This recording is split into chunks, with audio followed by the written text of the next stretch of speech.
Since its birth, the SNP has been the party of Scottish independence. Generation after generation, our members have believed in Scotland and her people. All of us together stand on the shoulders of giants. Our party is currently pounding the streets in every single corner of Scotland. And with each conversation, with each door knocked, we are changing people's minds. From the days when it was maybe a little less fashionable to support independence, to today, where we are Scotland's party of government and polls repeatedly show a majority support our vision of an independent Scotland. We are within touching distance of our dream of independence, and we need to make our voices heard. So I'm inviting you to join me and the independence movement at the Believe in Scotland March and Rally for Independence on Saturday the 28th of March. Meet me and thousands of our fellow independence campaigners at Parliament Square from 11:30 a.m, finishing with a rally on Calton Hill.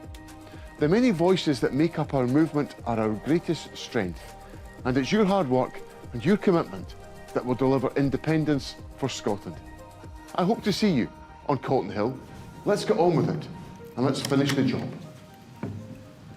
Yeah.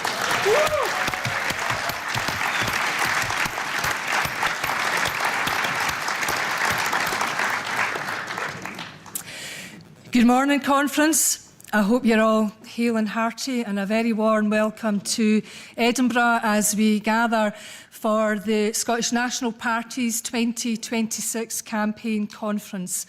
And I know many of you will have travelled from all parts of Scotland and beyond. And a very warm welcome also to our guests and observers from Civic Scotland too.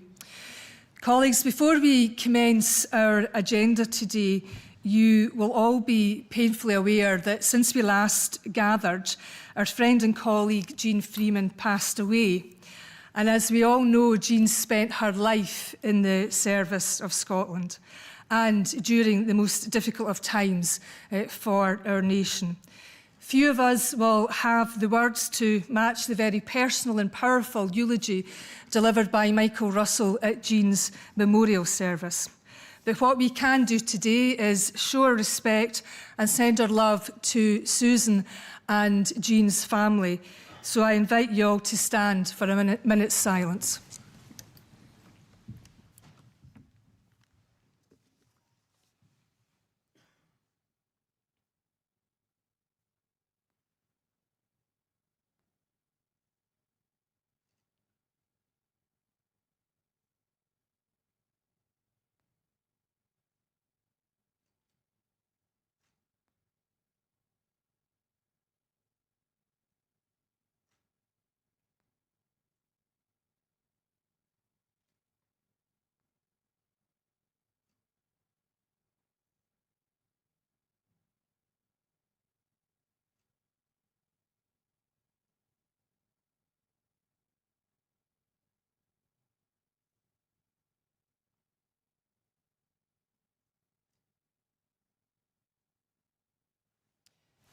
Thank you, conference.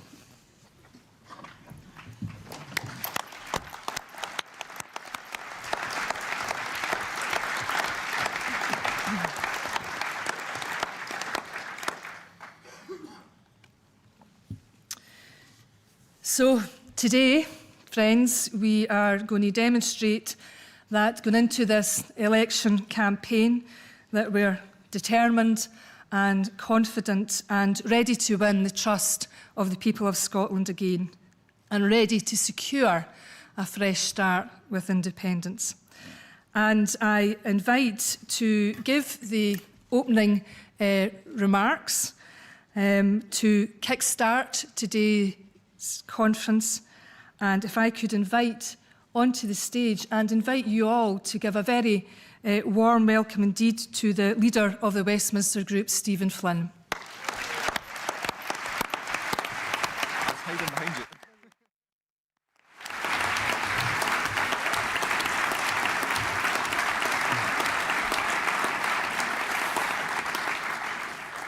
Good morning, conference. Welcome to Edinburgh and what a day it is to be here. For in just a few hours' time, the Scotland men's rugby team could well be crowned Six Nations champions.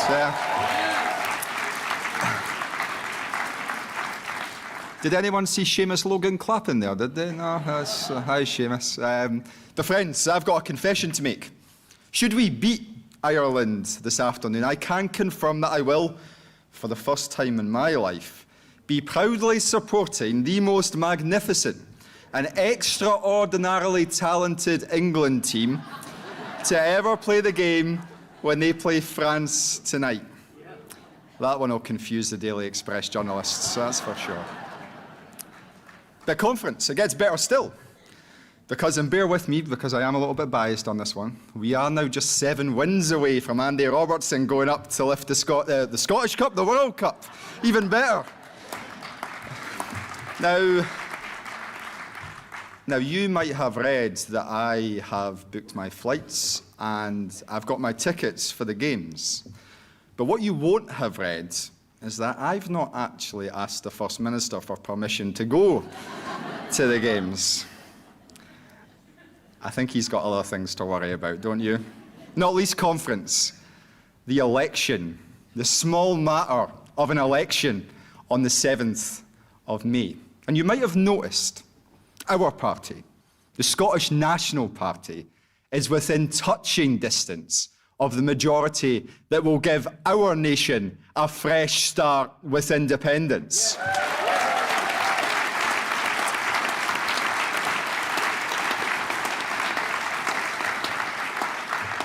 The conference, I have to admit, I do feel a little bit bad because I'm sorry to say that the joyful optimism and enthusiasm we all have for the weeks ahead, it's not shared by our friends in the Labour Party.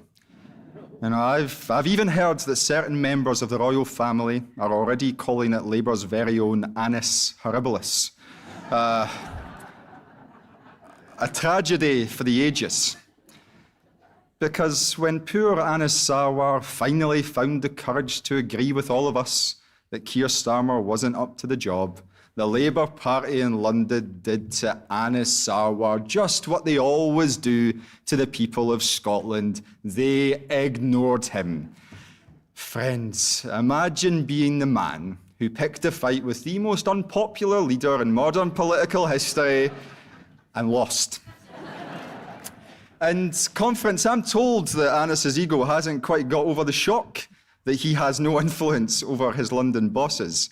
Because that can be the only explanation, surely, for a Labour election slogan that will go down in history as one of, well, the most inspiring of all time.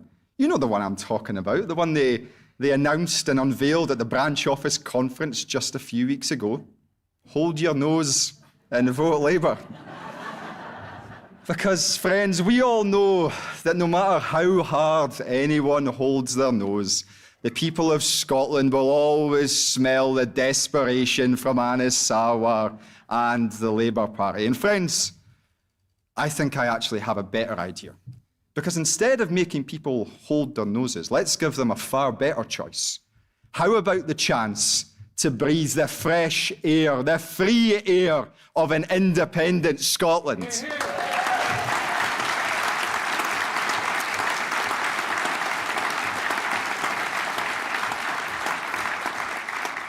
Conference, that fresh start offered by independence smells very sweet to me indeed. And how could it not, after all we have watched in Westminster? And there's a very serious point to be had here. You only have to look at the events of the last week. Peter Mandelson was the darling of the Labour Party and Westminster establishment. His scandal was no isolated incident. He was a known quantity. Make no mistake, they appointed that man to high office time and time again, not because they didn't know who he was, but because they knew exactly who he was. They saw his ease with power, wealth, the dark arts, not as alarm bells ringing, but as boxes ticked. This is a Labour Party scandal to its very core. He was their old friend. And their decision to eventually cut ties with Mandelson was nothing to do with the victims. It was all about trying to save Keir Starmer, whose defence is that he is the most gullible former Director of Public Prosecutions in history. Conference, let me be clear. To this Prime Minister, the victims of Epstein were never a priority. He didn't even give them a second thought. And Conference, whilst this chaos at Westminster isn't new, it does come with a cost. When the British Prime Minister is so focused on saving his own job as he is now, is it any wonder he pays no attention to the public losing theirs? When nearly every Labour cabinet member is plotting and positioning for life after Starmer, is it any wonder that broken and Brexit Britain has gone from bad to worse? When the Labour Party is so busy thinking about their own civil war, you can guarantee they aren't thinking about the cost of food. They're not thinking about the cost of energy bills. They're certainly not thinking about the cost of filling up a car. In Conference, let me tell you with absolute certainty, they are definitely not thinking about what is best for Scotland.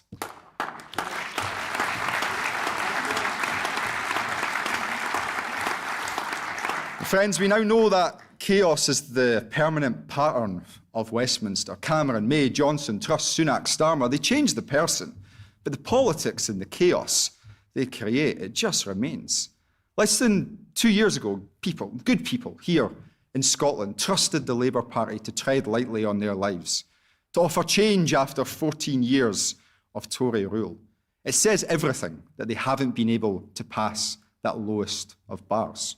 Conference, I think we all know that the people of Scotland will never trust their empty promises ever again.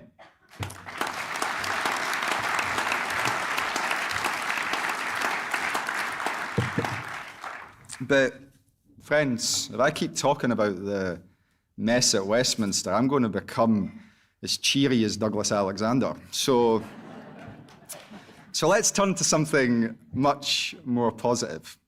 In the middle of all this chaos, Scotland has someone rock solid to rely on. We have a leader who has dedicated himself to the service of Scotland. A leader whose steady hand is guiding Scotland through what is an ever more dangerous and chaotic world.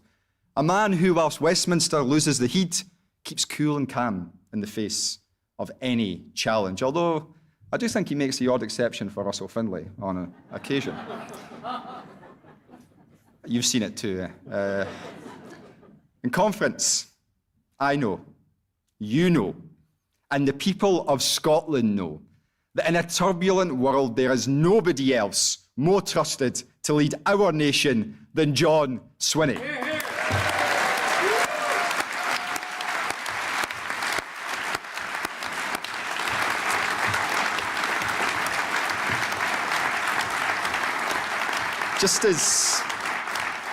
Just as chaos has a cost, the reverse is also true. Calm, thoughtful and trusted leadership delivers.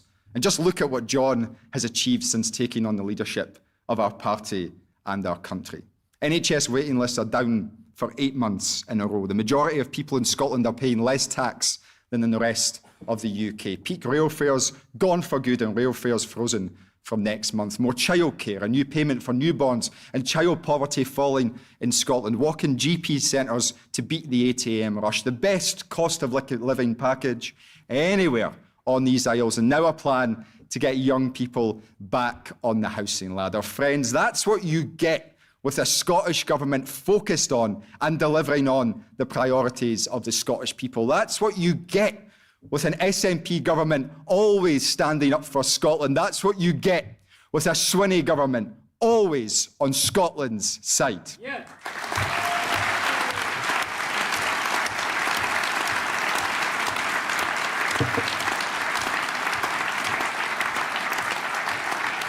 And friends, you know what the best part is? He's told me in private that he's only just getting started. At Conference, as we all embark on the final weeks of this campaign, let us not forget the most important point. We must meet and talk to people across Scotland in the full understanding of where they find themselves at this moment. Because right now, so many people are worried. They're worried about the world Donald Trump is shaping with his illegal war in Iran, the carnage it has caused in the Middle East and the impact here at home. They're worried about the war that continues in Europe, where Ukraine still fights strongly against the barbarism of Putin, whose pockets only grow deeper thanks to Trump's war. They're worried that Nigel Farage will pour fuel on the fire of division and hate that smoulders on parts of these isles if he ever gets his hands on the keys to 10 Downing Street. Friends, families are worried about being able to pay their bills. Young people are worried that the jobs they want don't exist. And workers in my city simply ask why the UK government continues to strip good jobs from them. And it never seems to stop. Now we know that the usual suspects will try to exploit that collective uncertainty. They will argue that now is not the right time for the hope of independence. Their narrow unionism means that for them, there will never be a right time because they are incapable of seeing a world beyond Westminster. But they're not the audience that we need to reach. The people we must reach are those who see, feel, and recognise broken Britain and who long for something better. And here today in 2026, after all the chaos we have witnessed in Westminster, our argument is better, conference, and it is stronger. Because whilst broken Brexit Britain floats in isolation, buffeted by the headwinds of Donald Trump, Scotland can instead choose to rejoin the world, standing shoulder to shoulder with our friends in Europe. We can use our enormous energy wealth to power our homes and grow our economy. We can use the might of our greatest resource, our people, to develop the technology of tomorrow and deliver the jobs of the future. We can build a nation not full of fear, but one full of hope. We can build our nation anew. Friends, we are a wee nation, but our aspirations for something better are far bigger than the confines of this union. In conference, that's why we must, that's why we will win our independence.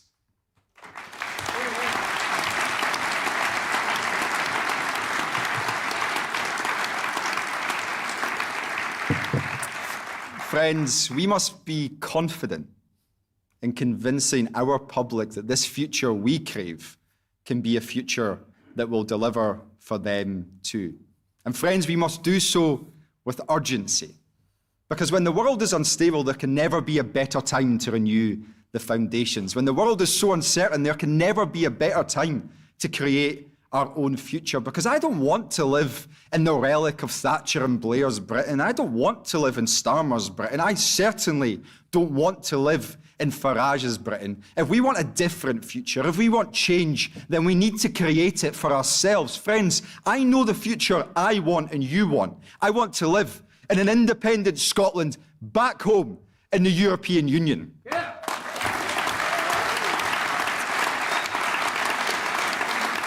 And friends,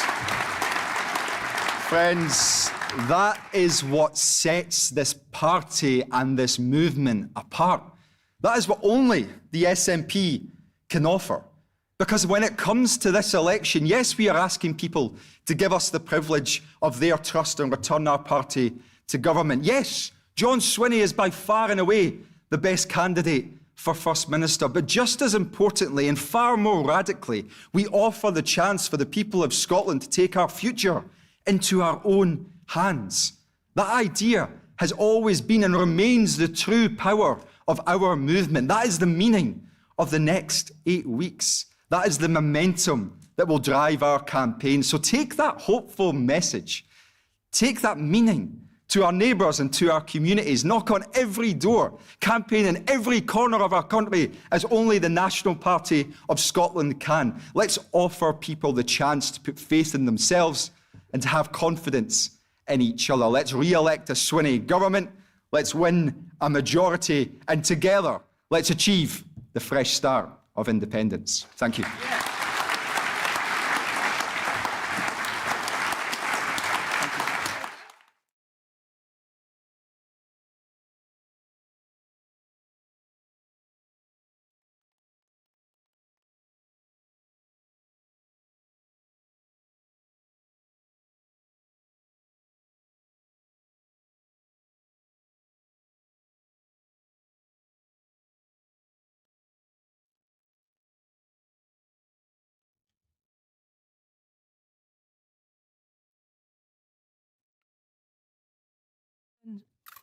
Thank you, Stephen, for that excellent kickstart to what is going to be an excellent day. Can I want to start by saying a huge thank you to members for your generosity in the election appeal. As you all know, we are a member-led party, a member-funded party. We don't have billionaire backers like the Tories or Reform. And the election appeal was launched yesterday with the target of £100,000. And as of this morning, that was sitting in excess of £150,000.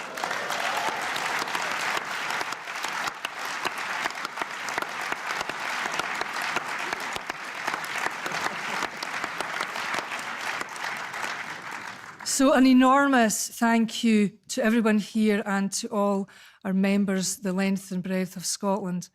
But of course, there is always more to do.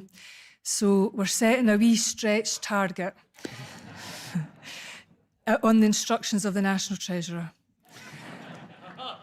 So we're going to set ourselves a stretch target of £175,000. And the details are on the screen in terms of the QR code, which makes donating easy and simple. So thank you all very much. Campaigns don't run in fresh air. They do need resource behind it. So thank you for your generosity. And if there's anything more that can be donated, that would be greatly appreciated. And every penny will be put to having the most amazing campaign between now and May the 7th. Thank you.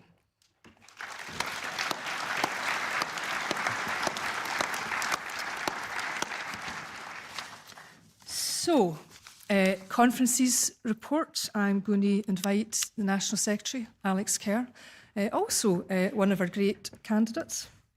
Thank you. I'll try and keep it as quick as possible. We've not got any cards in to speak on this, so if conference is content, I'd just like to thank the Conferences Committee for all their work in shaping this conference and hitting all the keynotes that the public are expecting us to be talking about, and also for the staff who've helped make this conference what it is. Thank you so much for your time.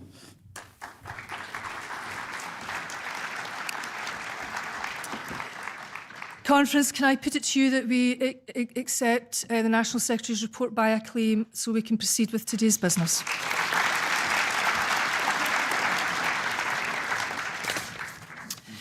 Now, we are moving to resolutions, and just a wee reminder to those who intend to move a resolution or second a resolution, you still need to put in a card, please. And if I could also remind colleagues that it is imperative that we stick to time.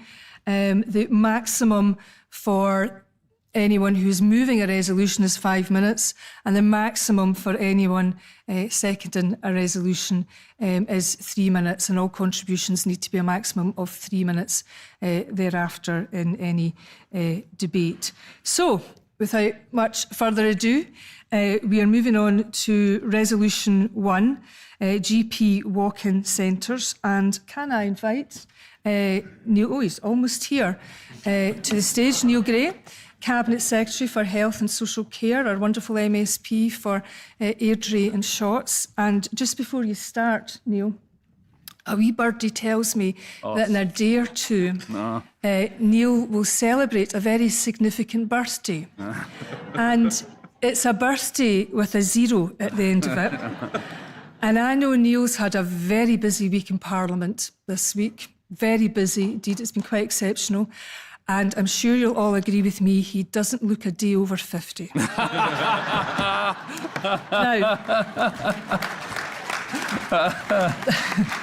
there is, of course, a reason he doesn't look a day over 50, and that's because he's nowhere near the age of 50. He will reach the tender age of 40, an age that, well, goodness, I'll never see that again.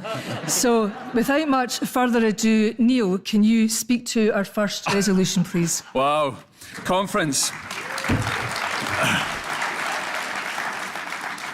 Conference, what an introduction. Thank you so much for that, Angela, reminding everybody in the world of my ageing, which for those of you that have seen the photographs of me when I first entered politics, with a full head of hair, nearly a full head of hair, and far less wrinkles on my face, you'll have seen the impact that it has had over the last 10 years or so. But I'm delighted to be here this morning to be able to move the first resolution of our conference this weekend. And I think it's critical that we establish why it's so important that this is the first resolution that we're discussing today. Because we all know, conference, from the door-knocking sessions that we have had over recent weeks and months, that our health service is, alongside the cost of living, the top priority of those that we are seeking to serve. So it is absolutely critical that we have an offer to the people of Scotland that meets their needs and meets their expectations and continues to cherish the wonderful institution that is our National Health Service.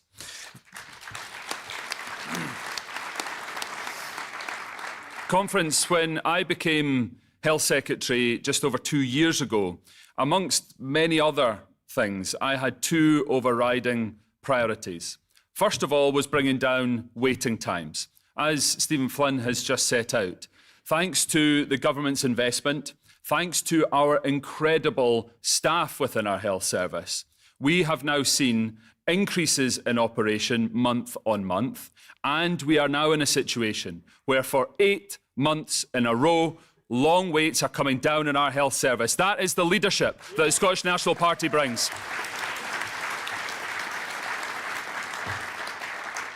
My second priority, conference, was to improve the accessibility of our health service. And we know that general practice is one of the critical front doors to our National Health Service. So it's fundamental that we improve the accessibility of general practice.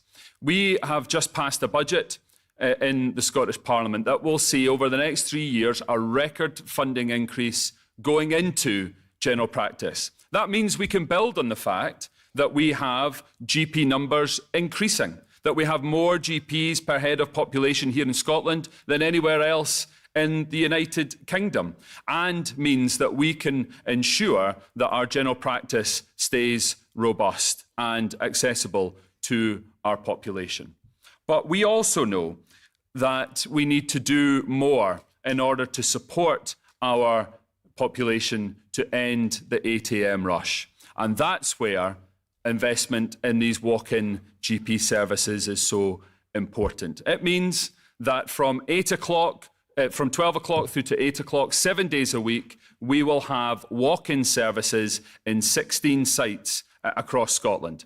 It means that people can present without an appointment, they can be seen, they can have their questions answered, and it relieves the pressure on core general practice as well as on our accident emergency services.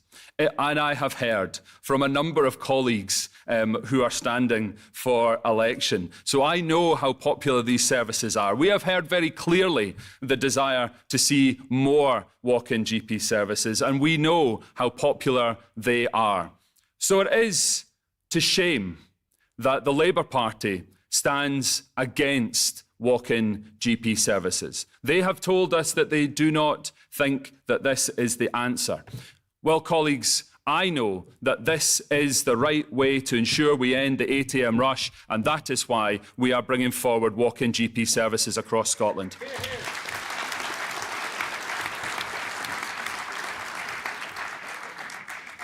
Conference, the Labour Party doesn't oppose walk-in GP services. They didn't sit on their hands on the budget and refuse to support the record funding increase into general practice because this is the wrong thing to do. This is the right thing to do. The Labour Party opposes this because the SNP proposed it. The Bain principle is alive and well in the Labour Party in Scotland.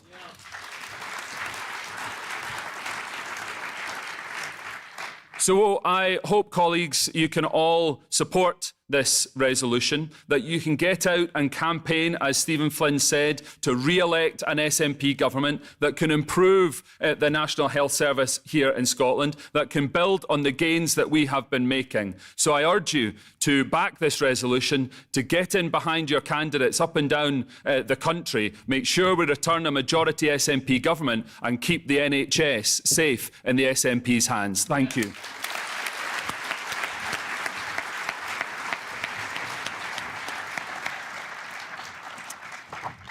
Thank you very much, Neil, for those very rousing words. It's with great pleasure that I invite Claire Hawkey, MSP, to come and second the resolution. Claire is the fantastic chair of the Health Committee in Parliament, and I still believe a registered mental health nurse.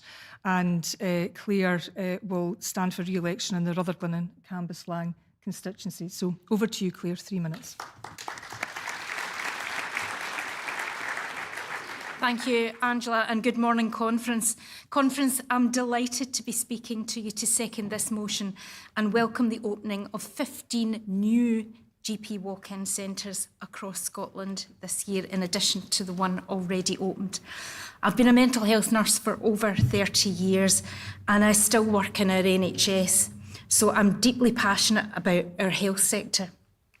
From before the cradle and to the grave, it heals us, it protects us and it cares for us. Its greatest asset is its staff, but the Labour government have admitted they simply don't know how many NHS staff will be affected by their proposed changes to immigration rules. Labour talks about privatisation and Reform wants to charge people for using the NHS.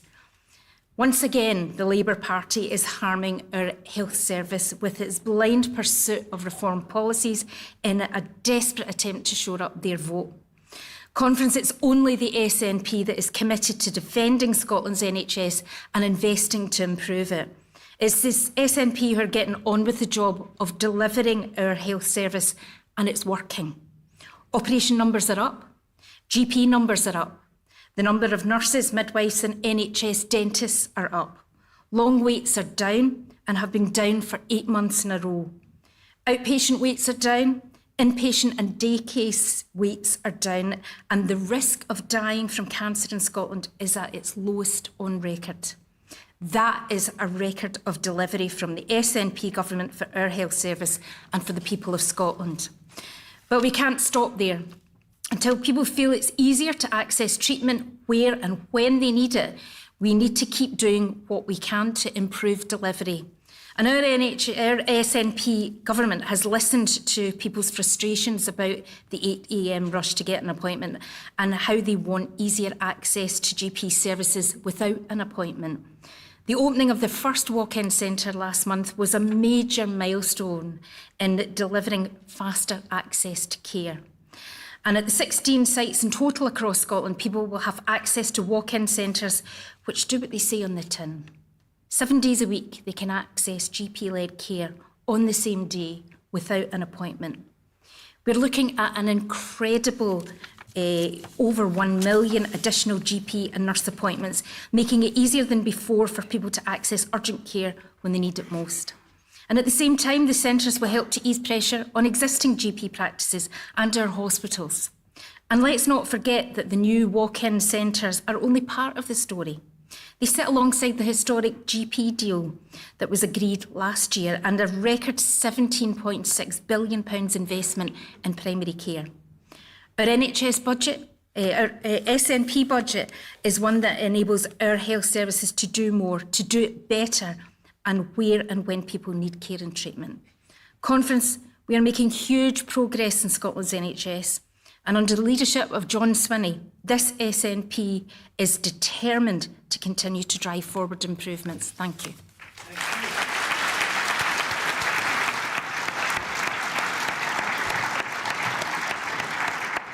Thank you very much, Claire. And can I now invite Irina McLean to the stage? Irina's from the Edinburgh Northern, I can't read your writing, Irina, Edinburgh Northwestern. And Irina works for NHS in Scotland. We've heard from Irina before at conference, so it's great to invite her back. And Irina will be followed by Emma Harper, MSP. So 3 minutes, Irina. Thank you. I'll try to be very brief. Conference. Anybody who tried to phone the AGP 8 in the morning will relate to why this motion is particularly important today. And we know that across NHS, people, across Scotland, people value our NHS deeply.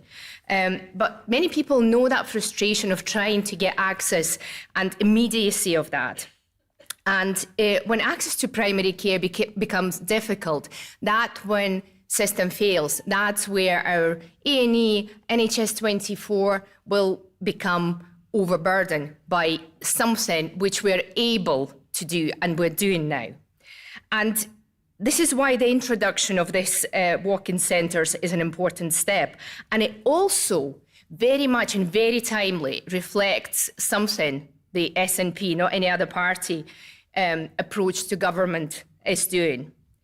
When others focus on criticism, and we at Edinburgh North Western know it better than anybody, because we're very unfortunate to have Lib Dem leader as our standing, as our existing MSP, while others criticise the SNP delivers, while others put empty promises, loud promises to people on our doorstep, to our neighbours, when they canvass with lies in their promises, we are delivering.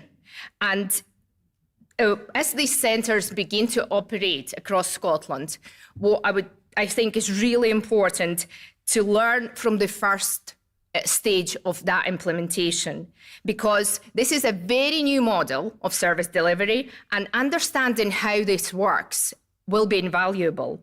And monitoring and evaluating the impact of these centres on patient access, on GP practice workload, and on pressures across the system, it will help to ensure that the model develops the most effective way possible going forward.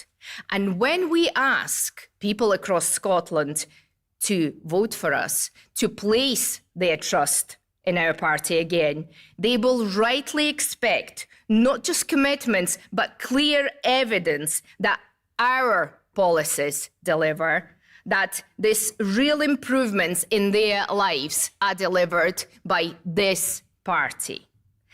And conference, I would like to finish by saying we should not compete for care 8 in the morning. That's why, with my pleasure, I would love to support this motion. Thank you.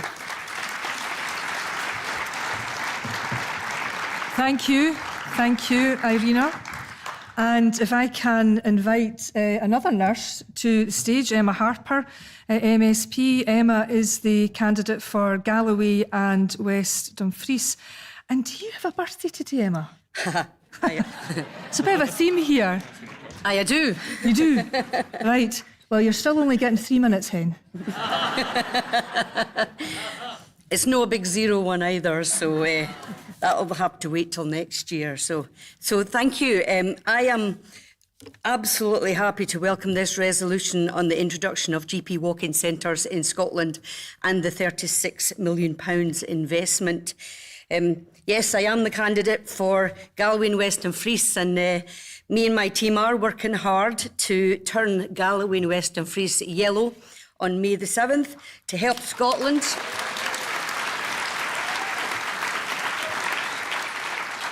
indeed turning it yellow so that we can have a fresh start with independence.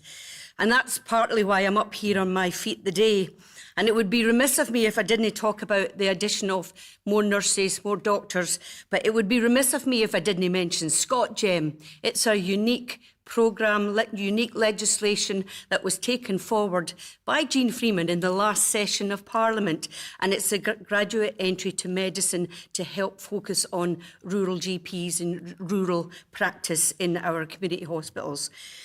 And I'm supporting this resolution because it will bring expanded access to primary care for local communities and offer another way for patients to receive timely support closer to home. And that's why I'm chuffed that this announcement that Neil Gray made forms part of the wider programme of work to strengthen access to frontline health services. And one of the GP walk-in centres is going to be in Stranraer. And that is a really big deal for us. Right down in the southwest corner of this country. And you've just heard from Neil and you've heard from my colleague Claire Hockey, who is still a nurse. She's still practising. And as Angela said, I am still a registered nurse too. So this announcement of this development is part of the wider programme to strengthen access to frontline services. And a walk-in centre for us in Galloway in the southwest represents an effort to modernise access to primary care and increasing flexibility, improving availability and making it easier for people to seek help at a time that supports them. So I will finish there and thank you very much for your birthday wishes, Angela. Thank you, Emma.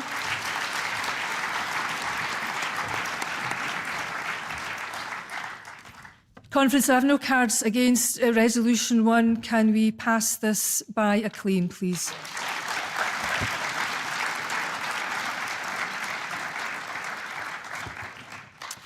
So we move to Resolution 2, Preparing for Independence, and it's with great pleasure to invite Baillie Norman MacLeod onto the stage. Baillie MacLeod is from Glasgow Southside CA, and he's the author of the resolution. 5 minutes, Councillor. The answer to what I'm about to say to you in 1 second is, good morning, Norman. Good morning, my friends. Excellent. Isn't that nice and cosy to talk to one another? Those of you who watch some of these programs on the television about disposing of antiques and maximizing the price and so on and so forth may have seen various auctioneers at the end of towards the end of the bidding process, in order to be sure that if they're going to bring the hammer down, everybody's had their chance.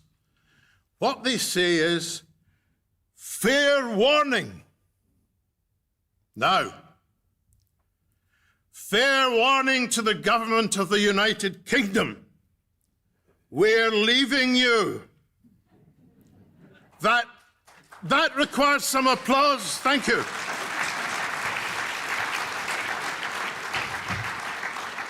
My friends, one would like, perhaps in an ideal world, some kind of velvet divorce like the Czech Republic and Slovakia. But I'm not entirely sure that it's an appropriate analogy. You see, you've got to be married first. And rather than a velvet divorce, it's my genuine belief that as we move towards self-government and an independent Scotland, we're not going through a divorce, we're departing from an abusive relationship.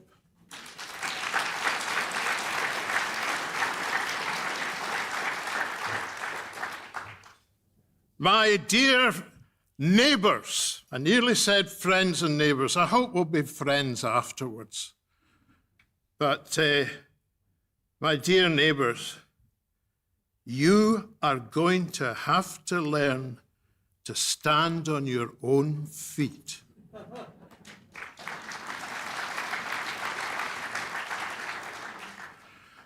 No more guaranteed subsidies from us. Did you read the figures recently?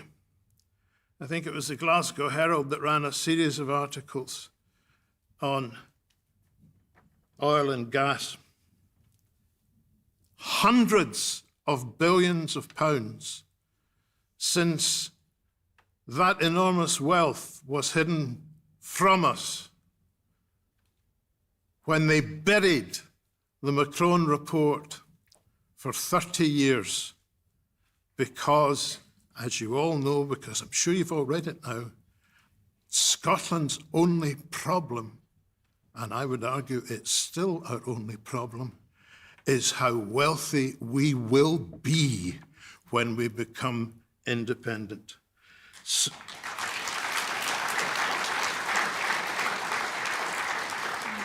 So we've subsidised them with money from oil and gas. We've subsidised them with our electricity, not receiving the appropriate amount of money we should get for it. And let's not forget the taxes that we pay, whether it's fuel duty, road tax, excise duties, customs duties, VAT, corporation tax, capital transfer tax, death duties, estate duties. All of that into the Chancellor's books. And we're supposed to be grateful when we get a wee bit of it back. That's like me giving you a tenner and being grateful when you give me a couple of quid back. They take us for mugs, and we should be ashamed of ourselves for allowing ourselves for so many years to be taken for mugs. 20 seconds left.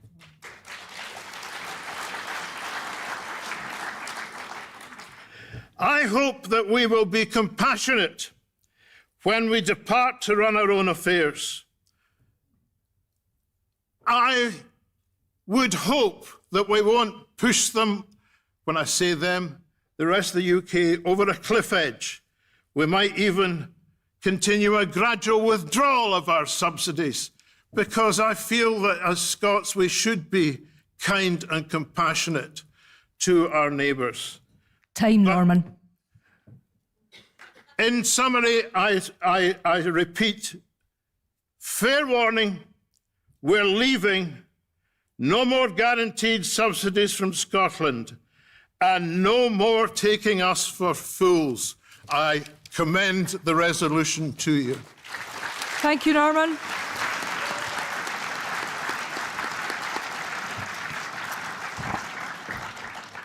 Can I invite Alec Orr to second the resolution, please? Alex is from the Meadows and Morningside branch in Edinburgh, and he's not a first-time speaker. Good morning, Alex. Good morning, Angela, and good morning, conference. And sadly, it's not my birthday today, unlike what seems to be everyone else's this morning. Norman has played a rather bad cop role this morning. I'm here to play a more conciliatory role, seconding this resolution from Glasgow's Southside, not out of a spirit of antagonism, but out of a profound sense of responsibility.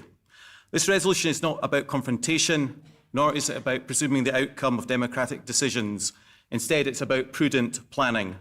The reality is not that Scotland cannot afford to be independent, it is that the UK government cannot afford to be unprepared.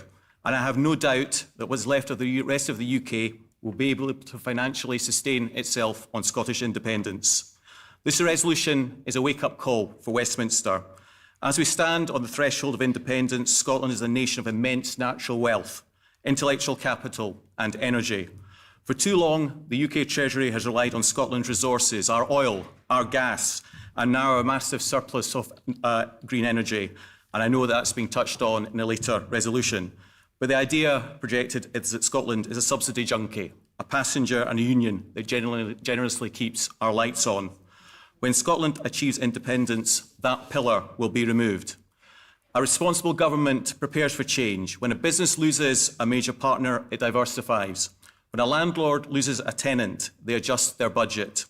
Governments routinely plan for potential futures. They plan for economic shocks, for demographic changes, and for international developments.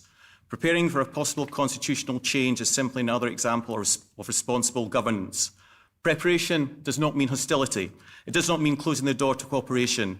On the contrary, careful preparation can make any future relationship stronger and more constructive. Such preparations ensure stability, protect taxpayers and allow both Scotland and the rest of the UK to manage any transition in a clear and orderly manner. This allows institutions to plan sensibly, reduce uncertainty for businesses and communities, and avoid rushed decisions when independence becomes a reality. It's a sign of extreme fiscal negligence that the UK government continues to operate as if Scotland's resources will be available to them in perpetuity. By passing this resolution, we're recommending that the UK government commences preparations now. This is not just about Scotland's prosperity. It's about ensuring that the remaining UK does not face an avoidable economic shock because they refuse to plan for the inevitable. Conference independence is about more than just Scotland finding its own feet. It's about the UK finally learning to stand on its own. When Scotland becomes independent, both countries will still share deep ties, family, trade, culture and geography. We'll remain neighbours, partners and friends, but those relationships will operate on a new footing, one based on sovereign governments rather than internal fiscal arrangements. Let us commend this resolution, not just as a statement of our intent to be independent, but as a practical, mature invitation for our neighbours to start preparing for their own future, one where they can no longer rely on a nation that is ready to go its own way. Planning for the future is not pessimism, it is good governance. I urge Conference to support the resolution. All the best to the Scottish rugby team this afternoon, and even more so to the English team. Thank you.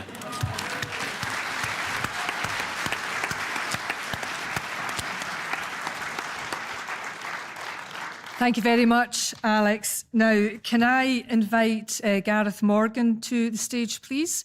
Gareth is going to speak to the remit back. Gareth is from Traprain, and you have three minutes, Gareth. Thank you very much. Conference, this is a brilliant motion, I think. It is brilliant because so often we pass resolutions which are simply recommendations to the Scottish Government, but as long as we remain in the UK, we obviously have to consider the decisions of the UK Government. And I'm delighted that we've actually got a very clear recommendation here to the UK Government. I do hope, if it is passed, by the way, that someone's actually going to write to Keir Starmer and send a copy of the resolution to him. But you'll realise from my voice, I was born and brought up in England, and I just want to say a little bit more about the implications of this resolution from the point of view of people in the rest of the UK.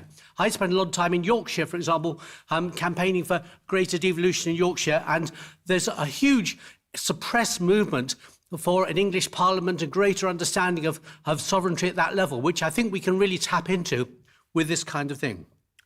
But I want to call for the remit back, because I think this resolution is very incomplete. I love its brevity, by the way, and I do commend people drafting conference resolutions. If you can keep them this brief, it's fantastic.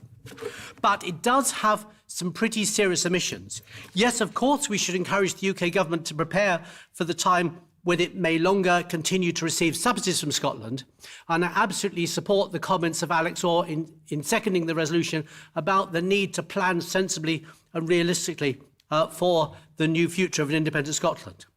But there's so much more in addition to that that needs to be brought into sensible planning for independence. It's not just the loss of Scottish subsidies. They need to prepare for a Scotland with a separate foreign policy, a separate immigration policy, separation of the HMRC, Department of Work and Pensions, loads of other existing structures they haven't thought about at all. It's worth bearing in mind that if you go back 25 years to the point where the UK was actually committed member of the European Union, was actually talking about joining the euro, there were major preparations by the UK government encouraging all businesses and organisations to think about the possibility of adopting the euro, just as a possibility. That same approach to planning is needed on this issue. But what I'm particularly concerned about in terms of the omission from this resolution is it says nothing about the fundamental issue that we passed at our October conference in an amendment to John Swinney's own resolution on independence, where I had the privilege of proposing an amendment which, in fact, he supported, about the status of that a vote in May for the SNP will be a vote for an independent Scotland in Europe. Conference, this resolution says nothing to the UK government about the need to prepare for an independent European Union member on its northern borders. And without that, the resolution is incomplete. So please support the remit back.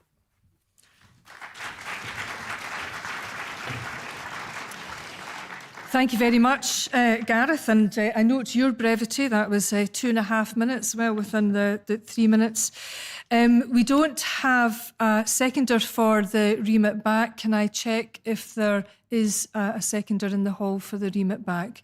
And there is over there if you give the National Secretary your name, please, at some point. OK, we're moving on. And can I invite Scott Mackay from the Armadale and Blackridge branch who wishes to speak for the resolution. And Scott, is this your first time speaker, Scott? It is indeed, Angela. Well. Thank you. Just a point on the rugby. I too will unfortunately be supporting England today. Even worse because my wife is French. So this may well be the last time you see me as well, Angela. So I wish to speak to the resolution. I too would have seconded the remit back if it needs doing. The resolution encourages England to prepare for an independent Scotland. I find it a wee bit lacking in that we also need to prepare. See, my goal, and this is going to sound strange, my goal isn't independence. My goal is the country we build the day after we get independence. My goal is a free Scotland. There's a change starting around the world. You may not have heard of it. There are different ways to look at economics. There's been lots of talk about, the money going to England and the money coming back. But the fact of the matter is, in a modern economic model, money is not the real measure. Money is just points. It's just a mark of the resources. And Scotland is blessed with resources. We should tell England to prepare for us being in control of the oil, the wind, the water. That's what they'll need to hear. And we should also prepare Scottish people for a different future. A future where the economy is marshalled with regard to resources, not money. Where an independent and sovereign country can afford to do anything it can do. If you have a central bank and a sovereign currency, there is nothing stopping you from utilising the resources at hand, be that for a jobs guarantee or to put more into the health service. You actually can. If we've got the resources in this country, we can afford to do it. Freed from jails, freed from the block grant, to use our economy as we would. I think we should tell Scotland to prepare for that day. Let's start telling the stories of what we're going to do when we get independence, because it is coming. There is no doubt in my mind about that.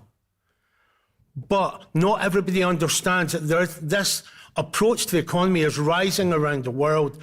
And if you want to talk to me after, I'd be happy to explain it. But the message to Westminster should be, yes, prepare. We won't be sending you our resources. We'll be keeping them for ourselves, and we'll also be showing you how they should be used for the benefit of the people of Scotland in a wellness economy. Thank you.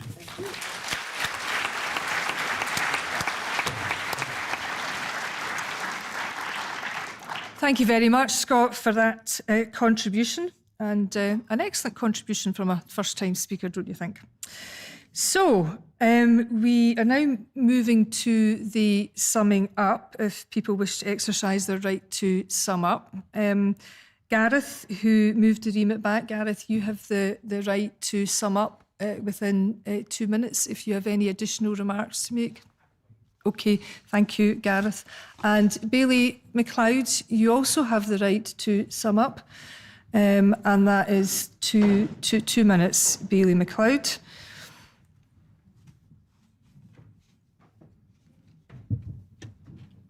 And welcome back. Thank you very much.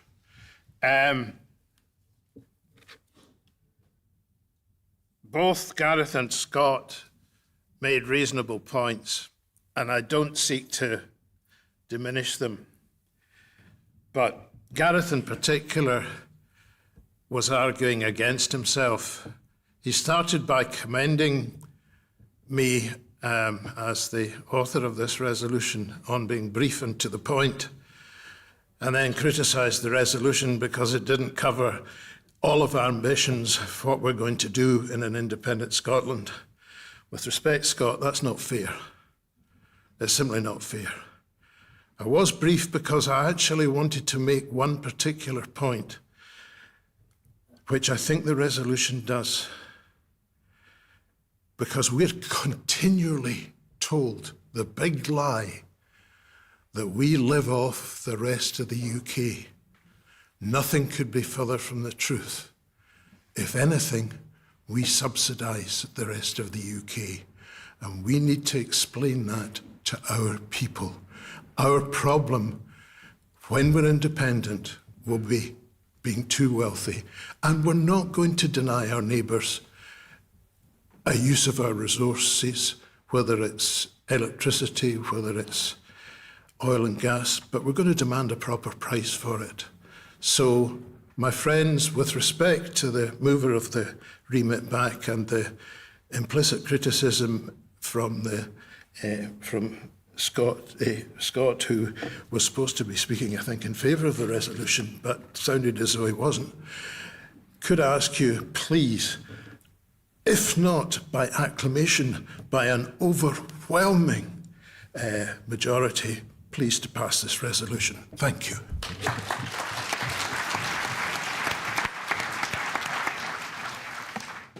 Thank you very much, Councillor MacLeod. I'll just give you a wee moment to get back to your seat, and we're about to have our first vote of the day, so get your cards ready.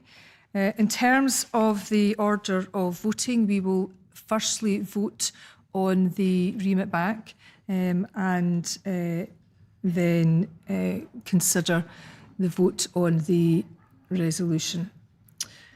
Okay, so all those in favour of the remit back, please raise your cards now.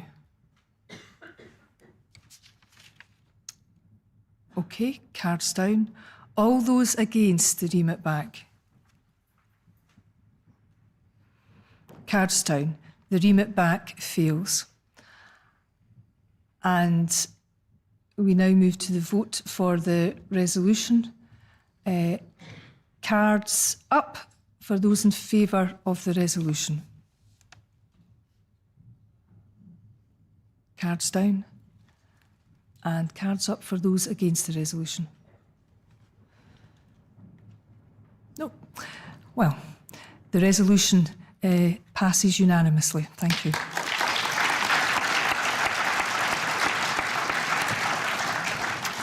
So thank you very much. That was a very interesting debate that we had this morning, very detailed debate.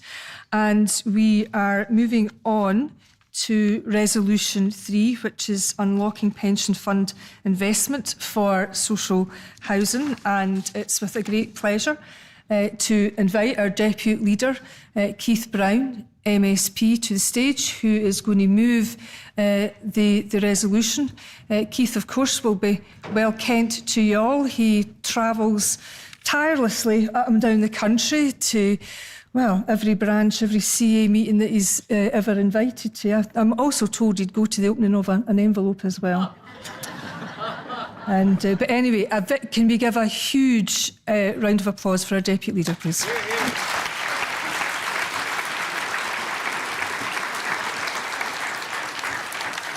Thank you, Angela. I should say I certainly intend to attend the opening day of the next Scottish Parliament when it meets in May. I should say,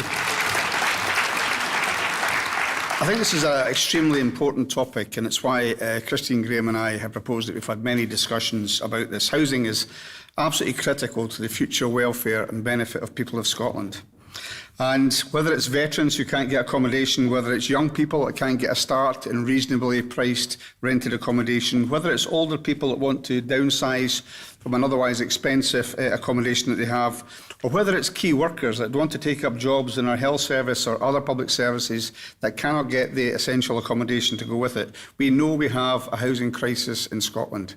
And we know that, the government's acknowledged that. And I should say, first of all, the outstanding efforts of Mary McCallan and the Scottish Government in making sure that we have nearly £1 billion going into the affordable housing supply programme over the next period. That's testament to the work that's been done by Mary McCallan, who is an absolutely outstanding Cabinet Secretary. However, it's also true to say, yes indeed, we should applaud Mary.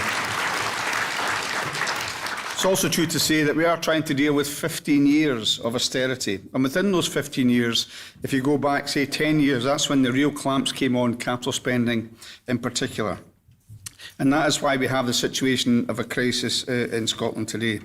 Now, first of all, the main problem is money, obviously, and this motion looks to try and access money for house building. Not for people that might want to own these houses or to run these houses, but might want to build them and make sure they can get a safe rate of return on them. And it's true to say also that we currently, although we have the pressures I've talked about, have the best record in the whole of the UK of any government in terms of building both council houses and affordable housing. So we have a good track record, but much more needs to be done. And the motion talks, amongst other things, about the need to have pension funds invest. In particular, I have in mind public pension funds. And of course, if we can do that at a very substantial scale, and I'm thinking about 5,000 to 10,000 houses being built, at least in the first tranche, across the whole of Scotland. If you think about the economic boost in terms of construction and all the jobs that go with that, it's absolutely massive to the future of Scotland.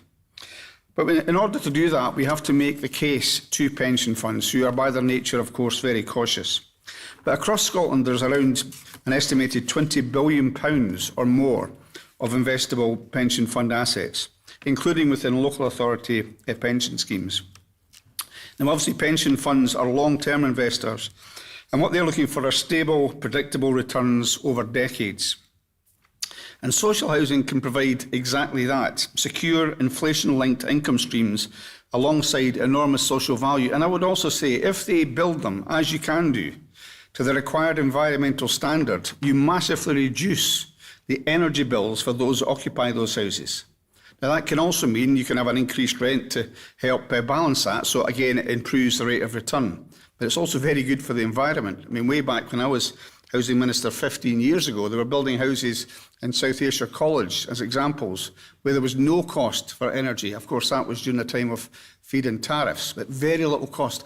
And many people these days pay more for their energy than they do for their rent or their mortgage. So tackling that at the same time is extremely important. And it's happened, just to say it's not a pie-in-the-sky thing, it's happened in my local area in Clackmannanshire, where they worked with Falkirk Local Government Pension Scheme, which just happens to be my pension scheme, to help finance new affordable housing. And that pension fund committed £30 million to invest in housing across Scotland, supporting the delivery of hundreds of homes, including new homes in Clackmannanshire, and delivered in partnership with the Housing Association. And it would be housing associations or councils that would be the landlords for these houses. The rate of return, the investment would go back to the pension funds themselves, but they'd be run by councils, in my view, and housing associations. And that investment secured long-term returns for pension members, but it also delivered something much more important. It delivered homes for families, homes on land that might otherwise have remained empty, and homes that strengthen communities. So there is an opportunity before us, conference.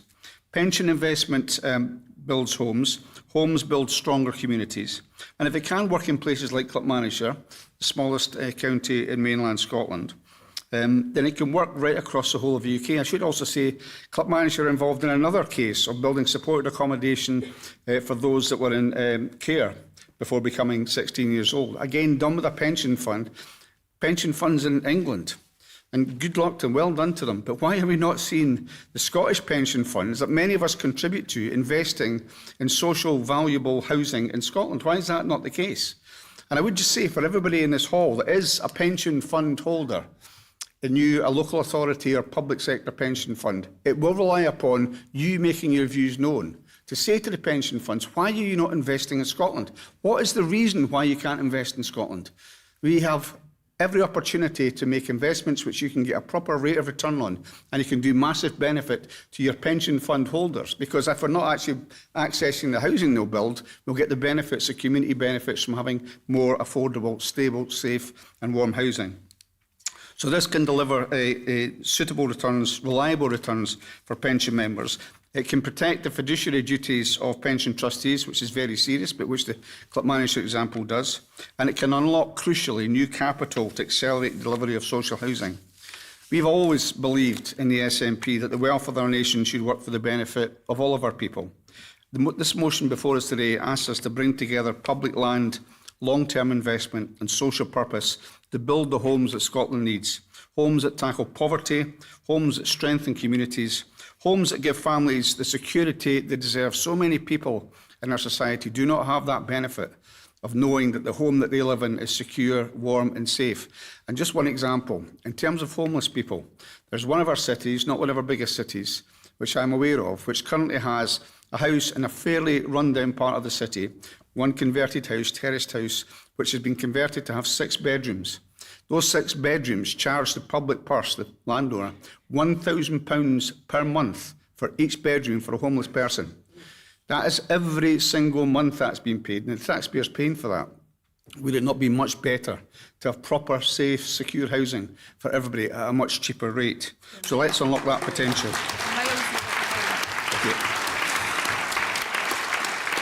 I'm just told I'm well over time, and it's not my birthday, so thank you very much for listening. And please listen to Christine Graham. Thank you.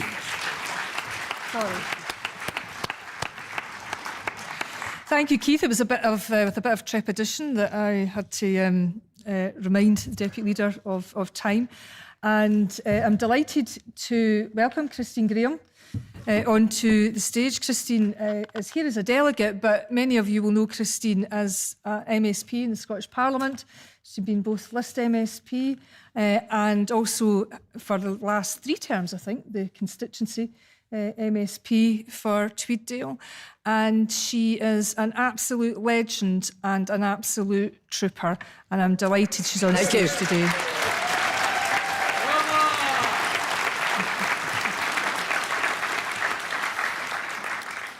I made the stage at last. I got to sit up amongst the important people. Anyway, and what Angela didn't say is I can be a bloody pest at the same time. Now, I'm delighted, of course, to second the motion in Keith Brown's name. We've actually burnt people's ears about this long enough, and here we are with a substantial motion. But I must give credit to Alec Neil, who also burnt my ears about it many years ago, and thank goodness I was paying attention for once. By way of background, and Keith Brown's already alluded to it, Manny McCallan did a great job getting £4.9 billion to be invested in building 36,000 affordable homes over the next 4 years. That's a good deal. She had to work hard, no doubt, with her cabinet colleagues, but they never let us know about it, to get that money secured.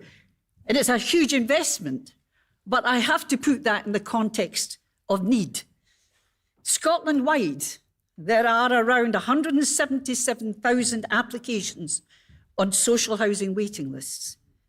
Estimates suggest 250,000 people, individuals, are waiting for social home. That's counting all the members of a family. So it's a blizzard of figures, but it narrows this down. It makes us focus on what is possible with public funding and a budget, and where else do we look for funding? And that's where this resolution steps up to the plate. I'll focus on paragraph 4.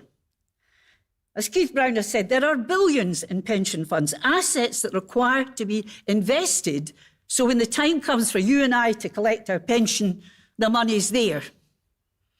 Now, most of us don't give a thought to where our pension funds are invested. I certainly didn't. But they're invested in all kinds of places, some not so nice. Armaments, but some are invested in social housing and in infrastructure. And there's even more money out there in Scotland than Keith Brown alluded to. Here we are in the Lothians. The Lothian Pension Fund alone amounts to 11 billion. Now, quite simply, all that is required in investing these funds is that they're secure and give a return of, say, around 6 or 7%. Rents from social housing are secure as a source.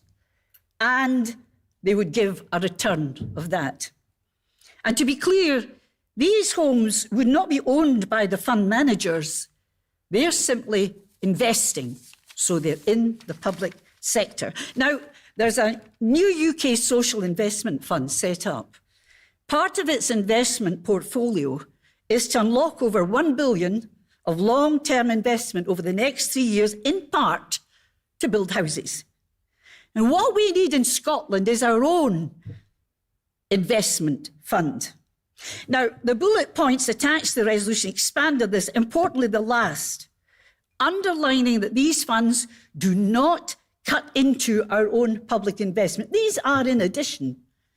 So if we took £4 billion from the Lothian Pension Fund and decided to invest, it could build double the houses that we say we're going to build. What a virtuous cycle, isn't it? Our pension contributions kept securely invested, but providing additional funding, homes for our fellow Scots. Because having a warm home, to have a place of sanctuary, to cosy into on a cold night next to your favourite telly programme, to have your own key to the door, is at the heart of a person's well-being. I commend the resolution. And as I step down after 27 years in the Scottish Parliament and pass the baton to Callum Cairn, I'm delighted that Callum is taking over. I'm not stepping down after 50 years of campaigning for independence, and I'm going to see it in my lifetime, or I'm going to blame you all. Thank you.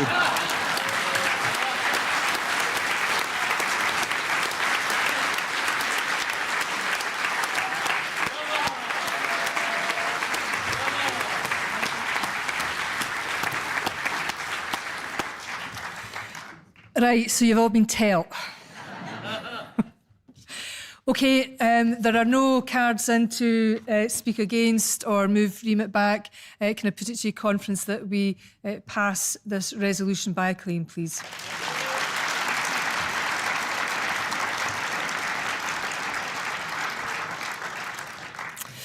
And we now have a message from our sister party, Plaid Cymru. O cyfarchion I chi yn yr Alban. Hello to you in Scotland. It's an honour to address you today from our conference in Newport to yours. We may be separated by hundreds of miles, but on so many issues in the world today, on the problems families face in our communities, in the fight for justice from Westminster, we stand very much side by side. Both our parties know that Westminster has considered our nations an afterthought for far too long. Both our parties know that our nations have so much untapped potential. Both our nations know that when people and communities are struggling with Westminster's cost of living crisis, we can't just sit idly by. That's why we're very proud in Plaid Cymru to call the SNP our sister party, a party who've supported young people into university through rejecting tuition fees, a party who've supported commuters by making trains more affordable, and a party who are the architects of the direct child payment that's directly lifting children and families out of poverty. It's a record I was able to discuss with your leader and First Minister John Swinney when I recently visited Edinburgh, and I look forward to forging even closer ties with John and the team in the period ahead. And it's a record to be proud of, a record of supporting communities, something Plaid Cymru will be striving towards with unrelenting energy, ideas and enthusiasm day in, day out, if we were to be leading the Government of Wales after May. And that is exactly what we are working towards in the run-up to the 7th of May, now less than 10 weeks away. These are elections that are set to cause a political earthquake, elections that could see the political party that's been the longest in power in the history of Western democracy, Labour in Wales, defeated. Now, in preparation for that momentous election, we've been working night and day to ensure that we're as ready as possible for the task ahead of us, should the people of Wales choose us as the party to represent them in government, like our new First 100 Days plan, a plan that takes inspiration very much from the SNP's first historic Holyrood victory. Because Scotland made history then, and we can now. But history is yet to be made in Scotland too. Scotland has a chance this May to not only send a message to Westminster, but to send a message to communities the length and breadth of your country. It is a very simple message, isn't it? Scotland is ready. In May, let us together send that message to Westminster, Wales and Scotland, with the SNP and Plaid Cymru leading government, saying we are ready. We're ready to unlock the potential of our sister nations by our actions and by our leadership, and by telling Westminster they can ignore us no longer. We in Plaid Cymru are very much looking forward to working alongside yourselves in the SNP so we can support our communities the way they deserve to be supported. I hope you enjoy the rest of your conference, and here's to May the 7th, 2026. Diolch yn fawr iawn i chi.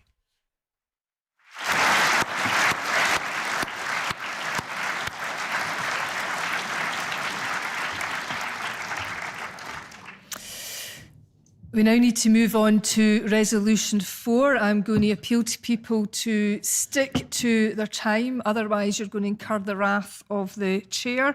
Can I invite Gillian Martin, MSP, to the stage, please, to move Resolution 4, which is Scotland's energy.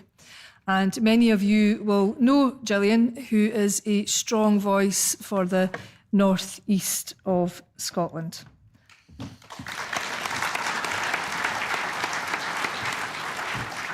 Thank you, Angela. Thank you, Conference. So I'm the Energy Cabinet Secretary, and I love my job in John Swinney's Cabinet and in Scotland's government. It's a privilege to take forward Scotland's energy ambition. But I'm also the Cabinet Secretary for Energy in a country that lets another government make all the big energy decisions. All the decisions on regulation of energy, all the laws on energy supply, the energy market, the decisions on whether developers must give back to communities or whether it's voluntary. It's up to them to decide. It's not up for us to decide. And let's put it simply, Scotland is the battery that powers the whole of the UK.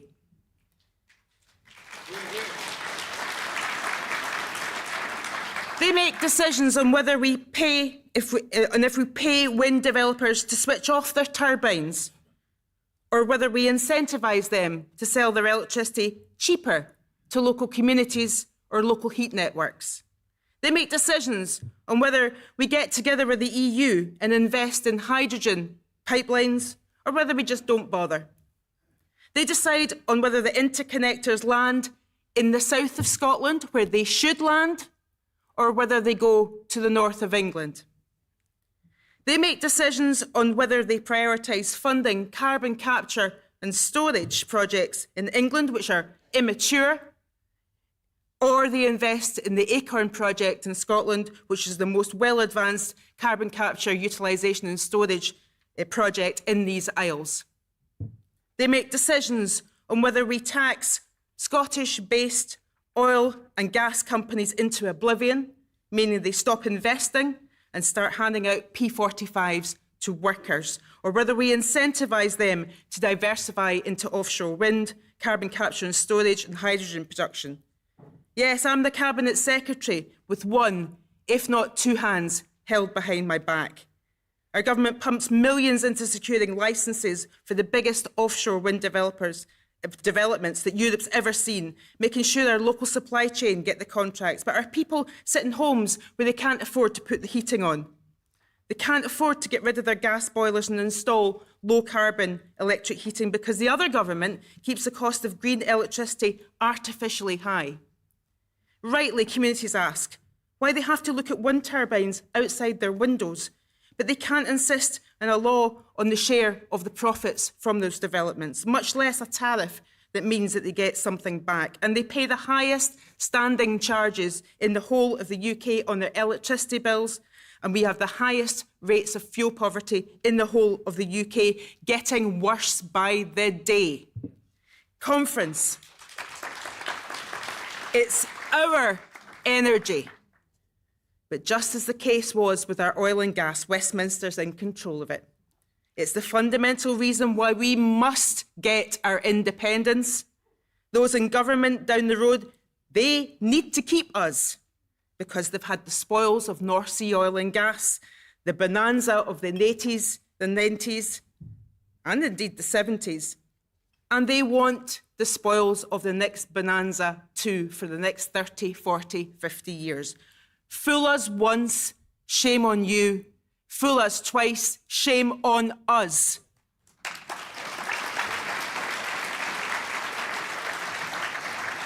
Friends, I will not watch while they do it again. I will not watch as our wealth goes elsewhere, as our fuel poverty gets worse, our energy workers leave the country because the gap between the last energy bonanza and the next one widens because of the fundamental economic and fiscal illiteracy of the Labour government, and the legacy of lack of action by successive Tory governments who have used Scotland's energy wealth as their own personal slush fund.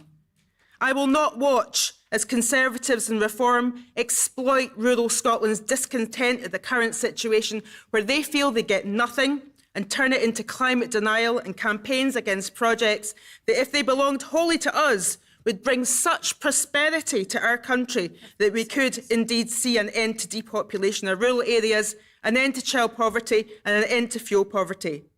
Conference, it is time to take the argument to the streets of every city, every town, every village in Scotland. It's time to take our energy back, our power back with independence. Please support the motion.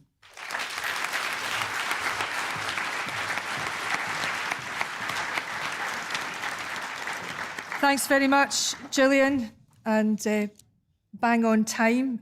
So I continuously appeal to folk to stick to time, if not less time. And Seamus Logan, MP, you're going to second the resolution. And although Seamus, if you make your way to the podium, is a first-time speaker apparently for conference, he's not getting any leniency and he's got 3 minutes absolute max. So over to you, Seamus. Thank you, Chair. Good morning, Conference. This is my first time. We stand at a pivotal moment in our nation's history.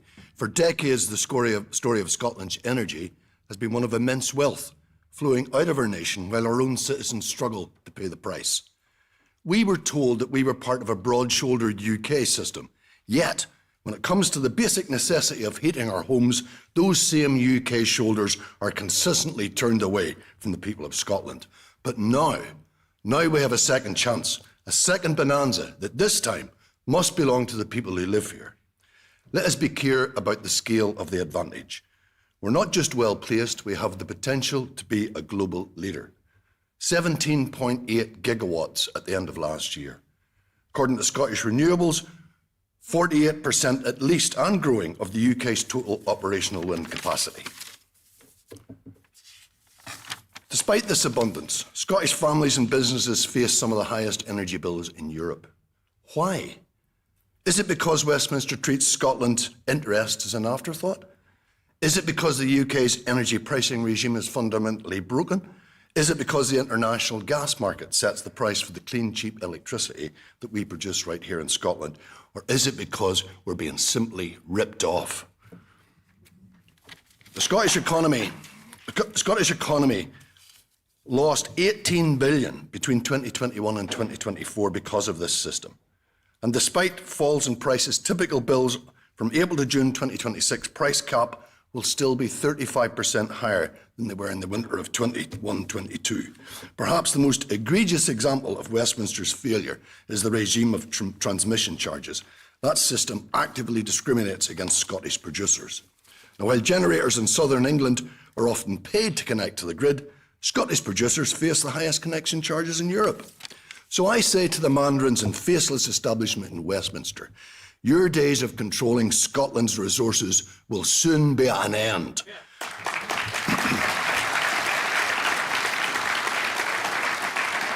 I say that the system where Scottish consumers pay more for the privilege of being connected to a grid that penalises our own energy wealth has had its day. I say that Scotland's energy belongs to the people of Scotland, and we can finally end this injustice with the fresh start of independence. Cut energy household bills by over a third by decoupling from gas, create energy savings for our businesses, enshrine the rights to community ownership, ensuring the profits from our wind benefit our local towns and villages. Scotland missed out on the full benefit of our oil and gas. We cannot and we will not let the same thing happen to our renewables. It's time to transform our economy and our society. It's time for energy-rich Scotland to finally deliver for energy-rich Scots. Conference, it's time to support this motion. Thank you. Thank you, Seamus. Perfect timing. Right. Councillor Campbell, you are going to come and speak to Amendment A. And Amendment A will be seconded by Robert Leslie. So if Robert could make his way so that he's near to the stage, and those who are moving a second in Amendment B, could you make sure you're near the stage as well? So over to you, Councillor Campbell. Very strict 3 minutes, absolute max. Thank you, Chair, and hello, Conference. Hi! Let's wake ourselves up! Hope you're not dead. Right, okay. I'm going to start by saying a big thank you to Anne McLaughlin, who 10 years ago convinced me, although she didn't realise it, to join this party. And it's 10 years in June, and she's not here today, she's unwell, but I know that she gave me some notes to say, I'm all right, I'll be okay, I'll be here on Wednesday in Edinburgh. Don't fuss over me, and don't tell them how old I am from my last birthday, which was on the 8th of March, so 60. I didn't mention that out loud, did I? Okay, right. So she says hi, so she's not here today. But I'm going to... Oh, yeah, thank you. Give us a that. Let's move on to the resolution.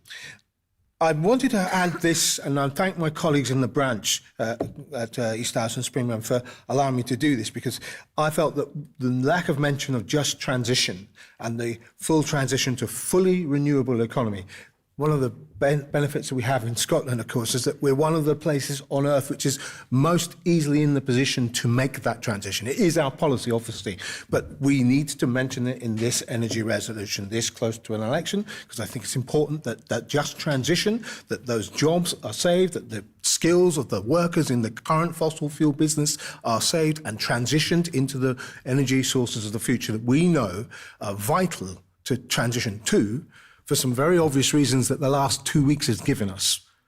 If we look at the war in the Gulf, the illegal American attack on Iran, the Israeli attack on Iran, and the near 50% rise in fuel prices in this last couple of weeks, we know that fossil fuels is a completely unstable thing to rely on. It destroys the planet. It does all sorts of other things. It causes wars. We need to have energy independence, security, and that has to be 100% renewable. But more point, the jobs and skills in the Scottish economy, which is why this line is here, is that process makes sure that technology, those jobs are created here in Scotland with those skills that workers already have, transitioning from gas boilers to air source heat pumps, all of that transition that we need to make sure that those jobs are secured, that those skill levels are saved, that they keep boosting our economy and we make our contribution to climate change being reduced. We are heading, and we're close to a near fully renewable energy economy, and that is cheaper for businesses, it's cheaper for households. That's the future, and we must embrace it. Of course we've done so much work in the SNP in office. We must make sure that this is clearly part of our understanding of Scotland's energy. That's our people's energy, it's our nature's energy, and it's the future. Thank you, Graham. And can I invite Robert Leslie to the stage, please? And Robert has travelled far from Orkney. and will be followed by Chris Hanlon for Amendment B and Noel Spalding. So 3 minutes, absolute max.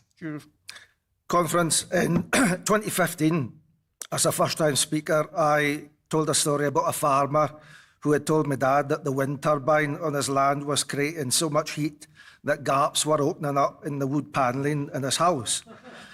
I made a comparison between these gaps and the gaps between the energy rich and the energy poor in Orkney and across Scotland.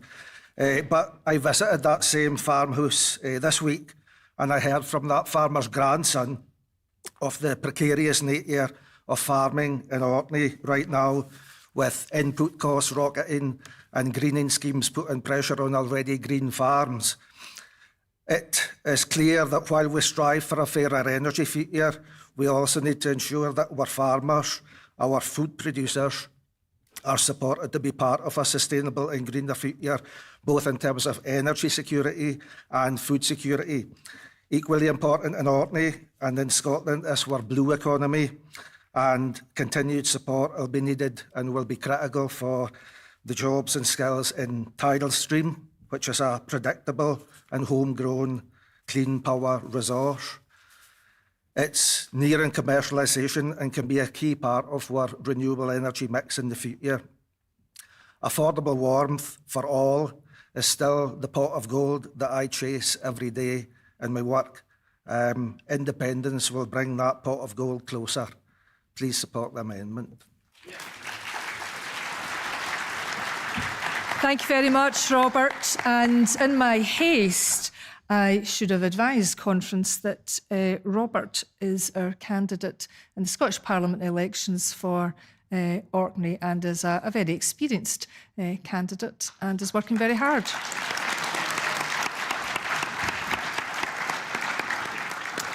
Can I invite Chris Hanlon to the stage, please? And Chris will be followed by Noel. We're strict for time, Chris. Over to you. This amendment is not in any way intended to undermine or criticise the resolution, but to complement and to expand it.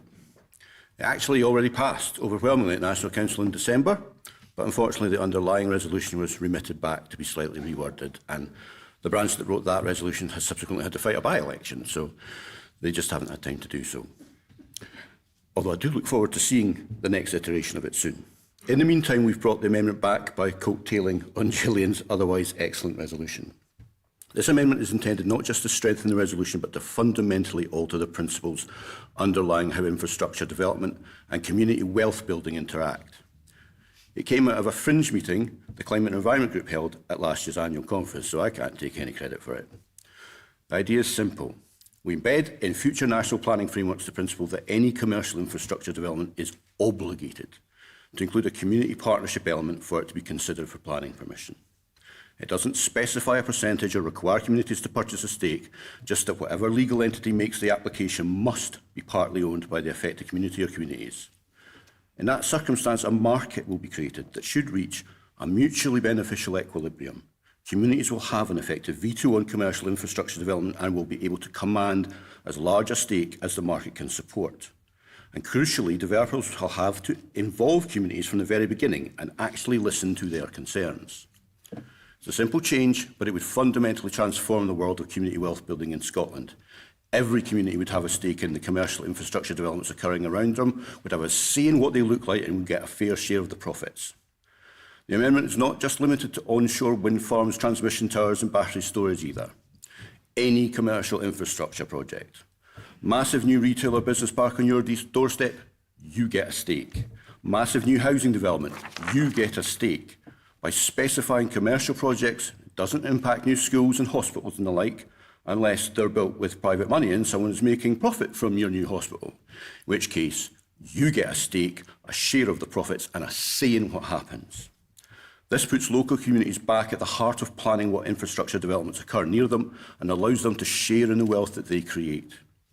All too often, dedicated teams of local campaigners waste years of their lives fighting off ill-conceived infrastructure plans that are being imposed on them at enormous cost, not only to themselves, but to the developers and to the speed at which developments are approved and constructed. By turning that process on its head, we can vastly accelerate a just transition and ensure that the wealth it creates stays in Scotland. Thank you very much. Thank you, Chris. And can I invite Noel Spalding from Montrose to the stage, please, to second the amendment. Thank you, and good morning. I've spent over 30 years offshore and subsea, and the last 10 years in renewables. Gillian and Seamus have covered most of the points that are here. As far as Amendment B is concerned, what's really important is the word ownership, rather than a euphemism of profit share or a partnership or anything like that. It has to be ownership. And that's really it. Thank you very much. Thank you. An excellent example of brevity. Now, I've got a card to speak to the remit back, and can I invite Graham McCormick from Dumbarton Constituency Association to the stage, please? And can I also intimate that we have a card in to speak against? Sorry, I'm just a bit ahead of myself. Try not to confuse matters. Welcome, Graham, and you've got 3 minutes. Thank you very much, Convener. The dogmas of the quiet past are inadequate to the stormy present, as our case is new. So we must think anew and act anew. We must disenthrall ourselves. Thus spake Abraham Lincoln in 1862, and these words are so relevant to the immediate challenge which faces us to secure a majority of seats. But support for independence and the Union is finely balanced, and we must disenthrall ourselves of the notion that what we have delivered in the past converts into support for us and independence is enough. We live in a stormy present, one consequence of which is the rising cost of energy. A third of our people live in fuel poverty, a significant portion of which is children, and we are committed to lift our children out of that state. Our leadership has suggested that with independence, that energy cost for both domestic and commercial consumers can be reduced by about a third. I've not seen any workings to justify these figures, and I hope Gillian will publish these. Without them, they are meaningless and leave our candidates exposed to ridicule. So let's think anew and act anew and promise something which is transformative, deliverable, and makes energy the beating heart of independence. Through taxation, we have free education, we have free health service, but why not provide energy, free energy, without which nothing works? If you think this is fantastical, think again. Money Matters and other respected consumer organisations estimate that the total annual cost of household energy, including electricity, gas and oil in Scotland, is £4.5 billion. In addition to specific funds, the Scottish Government budget for the forthcoming year sets aside £4.9 billion for climate change interventions. So taxation already provides the money in the budget for free energy to every household in Scotland, with some to spare. Adopting this policy will, at a stroke, end fuel poverty.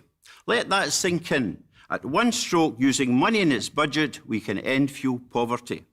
It's going to take 20 years or more to adapt our housing stock to reduce energy consumption at huge expense. Meanwhile, many are cold. How can you tell a third of us we have the money, but you must stay cold because energy conservation must be a priority? Now, others will say that these funds have been committed for other projects which must be done to address the climate emergency.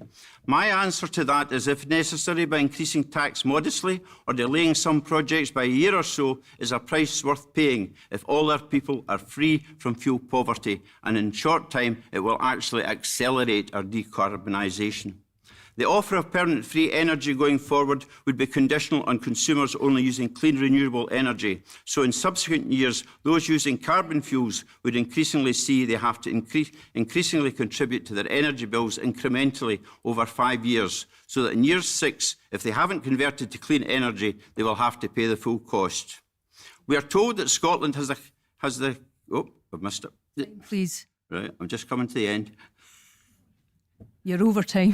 I'm all. You are. Well, I'm happy to trade my right to reply if that's okay. Well, could you bring your Yep, remarks yep. to this contribution Yep, to a close in the next So 15 I ask you to seconds? remit this resolution back, as it is adequate to the stormy present, far less our independence future. And in its stead, let's think anew and act anew, using the wind in our face and the droplets of rain on our head, and lead our people to victory at this election and deliver to them independence with free, clean energy, not just with warm hearts, but with warm bodies too. Thank you. Thank you.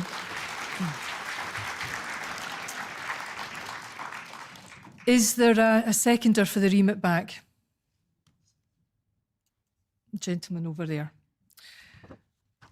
And can I now invite Lee Robb to the stage, who is going to speak against Amendment B. Lee will then be followed by Heather Anderson, who's speaking for the resolution, and the last speaker in the open debate before we move to sum up is Ellie Coppenlinger, who will speak for Amendment A and B.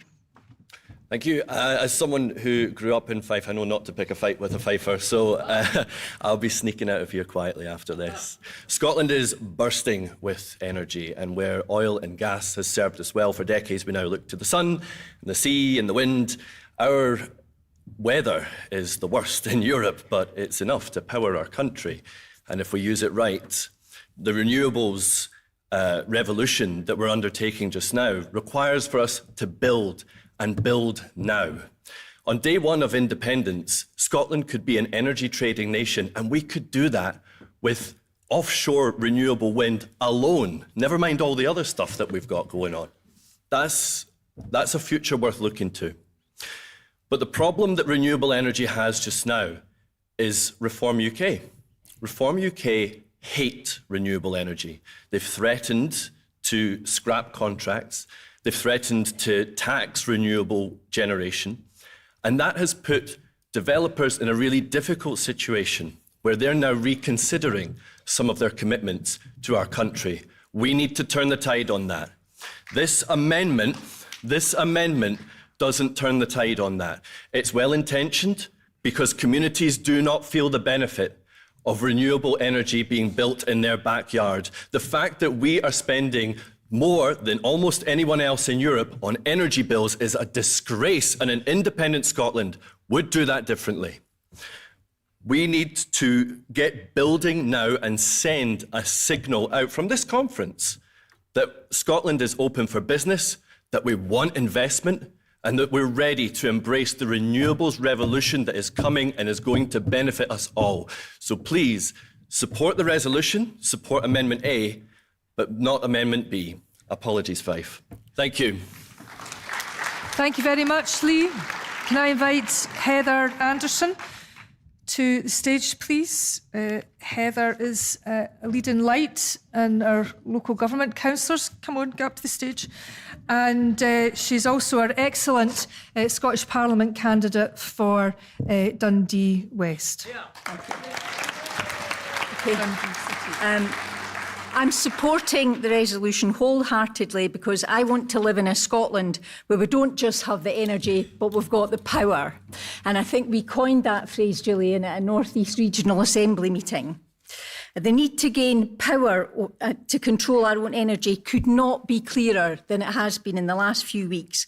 We live in a world where oil refineries and tankers are being blown up, and we've got absolutely no control over the price of oil and gas globally. And in Scotland, we've absolutely no control, as Gillian said, on the pricing of our own energy. That's entirely up to Ed Miliband, who is sitting in a regime where electricity is 4 times more than gas. The system is rigged against renewables at the moment.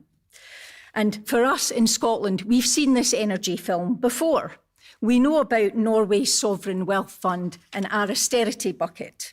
We finally saw the 1974 Macron report, which predicted that North Sea oil could make the Scottish pound the strongest currency in Europe and would deliver embarrassing budget surpluses. Unfortunately, the UK Treasury from the 1970s onwards wasn't embarrassed at all. They took the money squandered it on deindustrialisation and privatisation, and they made us believe that we were too poor. Scotland, too poor. Think for a minute. That's as mad as believing that Trump is the president of peace. And now Scotland has won that energy bonanza again with onshore and offshore renewables. That revolution has started. In 2020, we produced 2 gigawatts. Now we're producing 17.8 gigawatts. And with the current plans currently in the pipeline, we will produce 76 gigawatts. Now, I'm not great on what gigawatts mean, so I'm going to translate. I do know that 2 to 17 to 76 means the numbers are getting much bigger and they're getting bigger faster. And 76 gigawatts means that 100% of Scottish domestic heat could be supplied by renewable energy, and we could then electrify industrial energy and continue to export energy. That means we could have energy security in an energy insecure world. We could tell that to Reform, who don't understand science and aren't quite interested in where the money's coming from. We could be energy secure in an energy secure world. And as well as significantly reducing bills and incentivising economic investment, we would transform living standards. How many countries can say that? Yet some people on the door still ask me, could Scotland manage? And I have to remind them of my mum's sage advice that nobody hangs on a liability.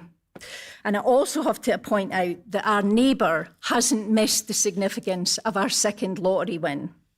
The UK have established NESO, the National Energy Systems Operator, and they've divided the UK into 11 regions. We're one of them, but they let us call ourselves a nation, but that's where the sovereignty ends. NESO has a core mission to identify where the energy production is. Guess where that is? And they then are going to redesign the grid to take the energy to where most demand is. You can guess where that is too. Heather. I'm nearly there. And that work is going on every day. I asked the NESO representative on the Dundee Climate Leadership Group how closely he is collaborating with the Scottish Government on all this re-engineering and design they're planning. And he informed me that they're going to set up a consultative body in the Scottish Government. I need to press you, Heather. You're eating into other folks' time, I'm afraid. So we've seen the film, and the sequence to It's Scotland Oil has to be Scotland's Energy, The Revenge. Our job is to ensure that everyone in Scotland understands the scale of the energy. Heather, you're massively over. So I am now asking you to vote both votes SNP on the 7th of May to start that. Yes. Right. That's an excellent point to end on, Heather. And can I invite Ellie Copinglinger to the stage, please? And Ellie is going to speak for Amendment A and B, and we really are strict for time, Ellie. Yes, you got it, Chair. Thank you so much for inviting me to join in on this debate, and thanks everyone for participating. I will do my best to be as brief as possible. I think I promise. No, you will achieve it. Self-belief, that's it, self-determination. So, both of these amendments are about maximising value for our friends and neighbours across this great nation. This morning at the poverty fringe event, the Minister for Equalities, Cockab Stewart, mentioned the importance of cross-portfolio collaboration in order to really deliver the value of wellbeing economy values across our government. So I'm speaking today not just as the Vice Chair of the BAME Network, but also as a trustee of the Wellbeing Economy Alliance Scotland. We're an organisation that's really about trying to embed wellbeing economy principles within our government. And, job creation is one of the highest return on investment measures we can take to reduce poverty. So this is a fantastic amendment. Gillian, it's wonderful. I'd highly encourage everyone, a fantastic motion, excuse me. I'd highly encourage everyone to support it, but both amendments, what they really do is really cement this idea around creating jobs to protect sustainability and really embed these principles into protecting our increasingly fragile environment for generations to come. So I think this has to be at the forefront of our agenda to deliver. To me, it's really a no-brainer. see how anyone could really oppose it. So I encourage everyone to vote for both amendments and for the motion to pass. Everyone's great. Have a great conference. I'm done. Bye. Yes. Thank you, Ellie. Thank you very much. Right, we are moving on to the summing up. We're massively over time. I would, with your indulgence, really like to get to the resolution on land reform. Graham McCormack, forgive me, has already gave up his right to sum up, bearing in mind he was 45 seconds over his introductory remarks. It's much appreciated, Mr McCormack, that we can do a bit of quid pro quo. Can I check, does Councillor Campbell wish to? No, excellent. And Chris Hanlon, have you anything to add? Oh, he has. But you'll be brief, won't you? I'll be brief. Aye, OK. Yes, so listen, I'll be brief. I was a little surprised to see Lee up here opposing this amendment, and partly because it came out of, or partly came out of conversations I had with Lee at annual conference. And I know maybe perhaps he's misunderstood some of what I had intended there, but I'm grateful to him because it gives me an opportunity to expand slightly on the last little point that I'd made. As convener of the SNP Climate and Environment Group, I am very concerned about the rate of our progress towards a just transition. We are just not getting there fast enough. And I don't know if you've noticed, but there's a lot of resistance to this. And it's, you know, a lot of it in the northeast and the Highlands. There's all sorts of groups jumping up and down and shouting about pylons and this, that, and the next thing. And Gillian was in the Nesta Fringe this morning, and she pointed out that the communities that she knows that have community stakes in these sort of renewable projects, they're not the ones whining about planning permission for new pylons and all the rest of it. They're the ones that are gung-ho for it because they've got a stake in it. I was, another brief anecdote, I was at another Fringe annual conference last year by a group called Knight Vinke, who are gagging to pour billions into the North Sea to build offshore wind farms. And somebody in the audience raised the subject, you know, a public stake in this sort of thing. And the guy from Knight Vinke was like, well, how much do you want? And the lady was, you know, oh dear Lord, yes, thank you, was incautious enough to say 5%. I mean, they about bit her arm off. He was like, yeah, fine, that's no problem. These people, they know communities want to share. They are budgeting for it. It's just a question of how much are they willing to share with communities. And that will be up to the projects and the communities in question. I think this is a no-brainer. I agree completely. Thanks. Thank you. And Gillian, do you want to sum up? I will. OK, you have absolutely 2 minutes max. I'm really sorry, Angela, but I do need to speak to how I feel about some of the amendments. I mean, I know how frustrated and angry we all are that we don't have the powers, that we don't have everything at our fingertips. I absolutely support Amendment A. I think it adds to the resolution in a really positive way. To be honest, that should have been in it anyway. Absolutely just transition has to be at the core of everything we do. But Amendment B, I don't disagree with the intention of Amendment B, but I disagree with the mechanism because the mechanism isn't competent at the moment. That's the problem that we have. And I don't want us to dilute the message. It's in order to be able to achieve the content of what Amendment B has and the resolution and everything else, we need the full powers of independence, and I don't want to dilute the resolution in any way. Thank you. Thank you. Thank you very much, Gillian. Right, we're moving to the voting, so get your cards ready, please. The first item that we will vote on is Amendment A. So there was no cards against. So can I put it to you that we pass Amendment A by acclaim?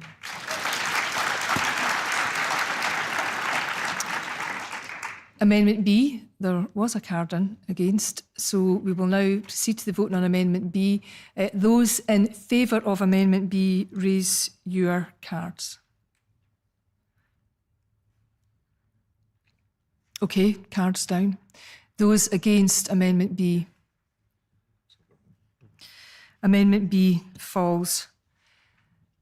We now move to consideration of the remit back. Those in favour of the remit back, cards up. Cards down. Those against the remit back? Thank you. The remit back falls.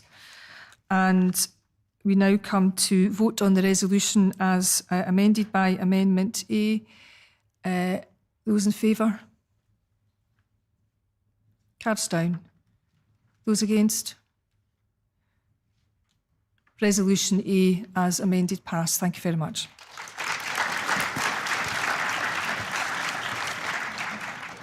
Right. OK, folk are going to have to shorten their speeches. Resolution 5, and can I invite Rosemary Champion to the stage, please? And Rosemary is from the Cnusty branch. Geez, was it something I said? Or are people just needing their lunch? 3 minutes max. How long? 3 minutes. OK. So I need to be quick, apparently. I thought it was interesting today that we've had a resolution on housing, we've had a resolution on energy, and we had mention there of cross-portfolio working. And all of these really feed into the resolution that I'm here to bring forward. But I want to start with a wee story. A few months ago, I was in conversation with an SNP minister about the timidity, and I was reflecting or moaning about, depending on your viewpoint, the timidity and lack of urgency of the Scottish Government in relation to land reform. It was a short conversation, although it might have seemed interminable to him, and it finished with him saying, Rosemary, you're wanting a revolution, and laughing. And I laughed, and we laughed. But actually, a revolution is exactly what I want, and I think you do too, and I think Scotland desperately needs one, and I think it's long overdue. For 300 years or more, we've allowed our land to be controlled by people who do not have Scotland's best interests at heart. And it's well past time it stopped. The Land of Scotland and the Common Good, the final report of the Land Reform Review Group, was published in 2014, 12 years ago. It contained 62 recommendations. Many remain unimplemented, even those identified for immediate action. Andy Whiteman's recent publication, Who Owns Scotland 2025, shows that the concentration of land ownership has risen since 2024 and has continually risen since 2005. This is on our watch, and that makes me sad, angry, and ashamed. The Scottish Land Commission has recently published its Scotland Futures, Next Steps for Land Reform. In developing the report, the Commission carried out a public survey, and two themes emerged. Firstly, there's widespread appetite for further change, and secondly, there is a desire for more clarity about the outcomes and timescale of land reform as envisaged by the government and society. Land reform cannot be about a new piece of legislation every 10 years or so. And it further says that, and I quote, delivery of reforms is not about a single piece of legislation, but should be a coordinated programme making full use of existing policy, tax and fiscal levers with targeted new legislation where needed. Underpinning the ability to deliver a programme of reforms is the need to transform Scotland's land data system. It's like déjà vu. And to me, that means a clearly articulated vision and strategy to bring it about, which takes us nicely to the resolution. The need for continuing coordinated reform across governmental portfolios cannot be delivered as an add-on to an already extensive portfolio. Our land is fundamental to the quality of our daily lives. Affordable homes, clean energy, food security, a place to rejuvenate ourselves, and a place to call home. And where are we now? Are the people of Scotland reaping the bounty of our land and seas? I think not. Scotland, the clue's in the name, the land of the Scots.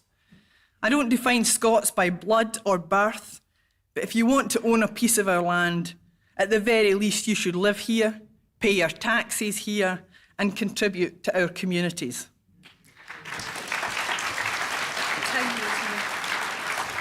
Scotland's land should not be for those who arrive here for a few weeks a year to shoot grouse or deer.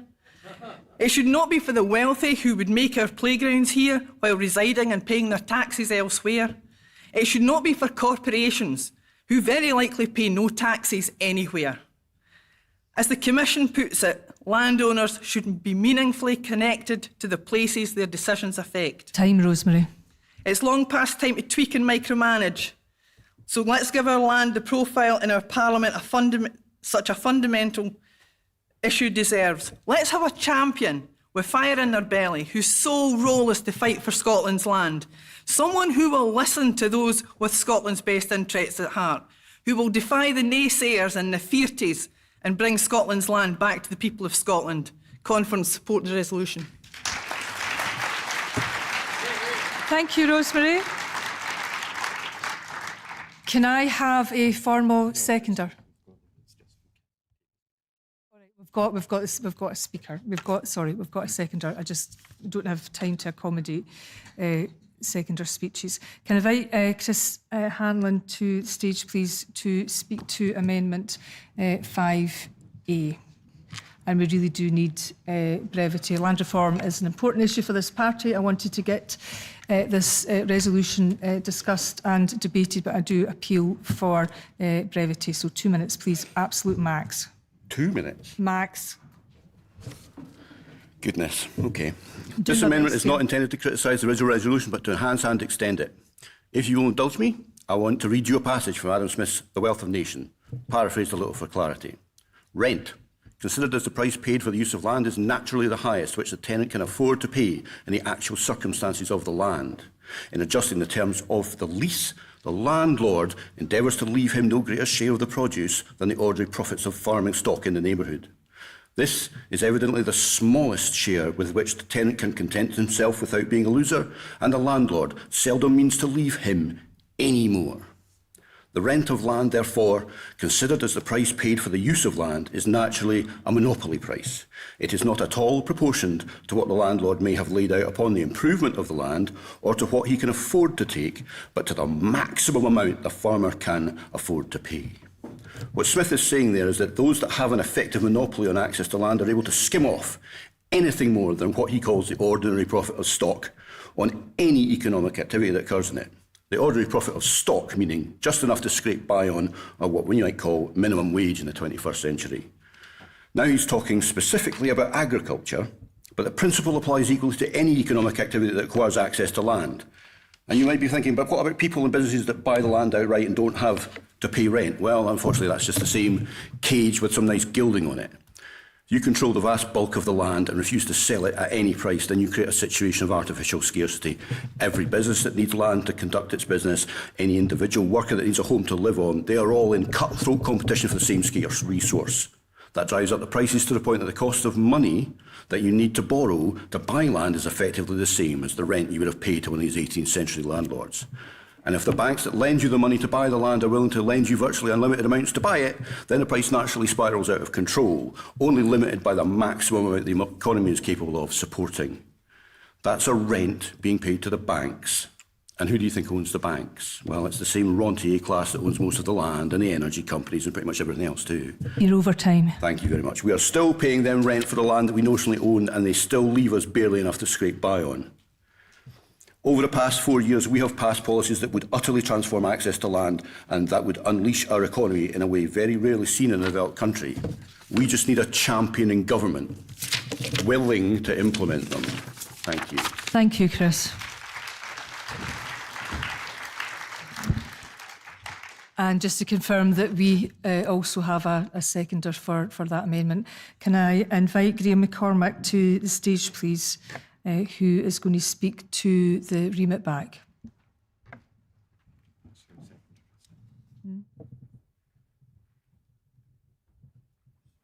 Oh, actually, before you get up, Mr. McCormack, do we have a seconder for the remit back?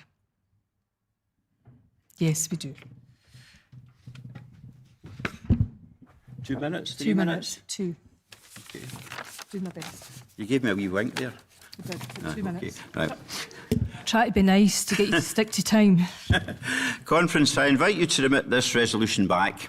I have counted no less than 8 substantive proposals in the resolution and amendment, each of which warrant examination and debate. We should not be making detailed policy on 8 major issues in a 20-minute debate. A decade ago, Mary McCabe of Glasgow Province proposed to this conference, sitting in Aberdeen, that taxation of land should be the source of our public funding. The debate demonstrated how the taxation of land and property would transform everyone's lives, eradicate poverty, steward our rural land and urban environment, enhance our collective and individual well-being, reverse the catastrophic effects of climate change, provide the dynamic in repopulating our marginalised communities, retain our wealth, develop enterprise and provide the finance to deliver independence. It received a standing ovation and was passed by acclaim. We have the devolved power, so we don't need to wait for independence, and we can bury the too wee, too stupid and too poor argument for once and for all. So what stopped our government from doing it? I honestly don't know. It's not complicated. Apart from the enabling legislation, all essential elements are in place. It's easy to collect and payment can't be avoided. I asked Rosemary, why do you want to focus for another 10 years with bureaucratic issues which don't advance our cause when the money is literally there on a plate to gather in? I have come to the conclusion that there are people pulling strings, stopping our politicians from acting. It's like the Macron report all over again. But unlike oil, our land keeps giving if only our government would cut the strings. Our people can't wait another 10 years of obfuscation. Scotland can't wait. If we don't act now, future generations will tar us with the same brush as the Unionists and treat our slogan "On Scotland's Side" as a treacherous calumny. Please remit this resolution and amendment back with the clear instruction to our politicians that the manifesto must commit to deliver a land and property tax to transform lives within the first 2 years of the new administration, just in nice time for the referendum which John has guaranteed. Thank you. Thanks, Graham.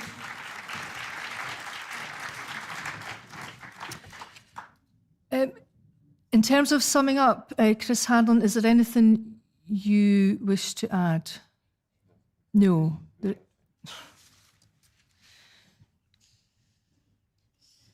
So, Chris, this will have to be less than a minute, I'm afraid. I'm trying to accommodate everybody and other business. Less than a minute, please. Why in this age of flat-screen TVs and mobile phones do we all still feel skint? And the reason is that the vast majority of the wealth our nation generates, that individual workers in our nation generate, is sequestrated by a rentier class that owns all the land. We don't have a cost of living crisis. We have a cost of failing to implement land reform crisis. Now, we have some excellent land reform policy in the SNP. I've seen a lot of it passed over the last 4 or 5 years. What I haven't seen is much of it implemented. If a Minister for Land Reform had an obligation to implement SNP policy, I think we would see an enormous change in our economy in 5 to 10 years. And I think I beg you to vote for the amendment. Thank you very much. Thank you. Thank you, Chris. Mr McCormack, thank you. Rosemary? No, OK, we're going straight to the voting. Thank you. So the first item we'll vote on is Amendment A. So there, I'm told there's no cards against Amendment A. So can I put it to you that we pass Amendment A by acclaim?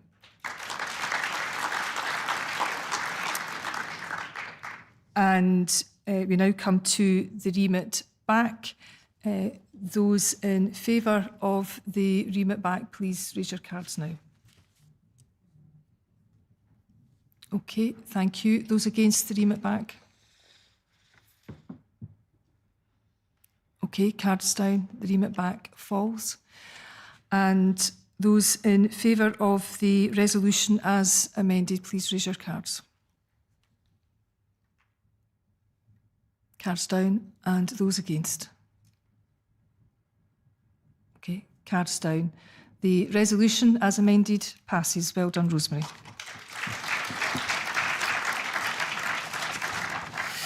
So before colleagues nip off to lunch or a fringe, we do have 2 other resolutions. Resolution 6, supporting Scotland's rural and island communities. There are no cards against this resolution. Can I put it to you that we pass this resolution by acclaim?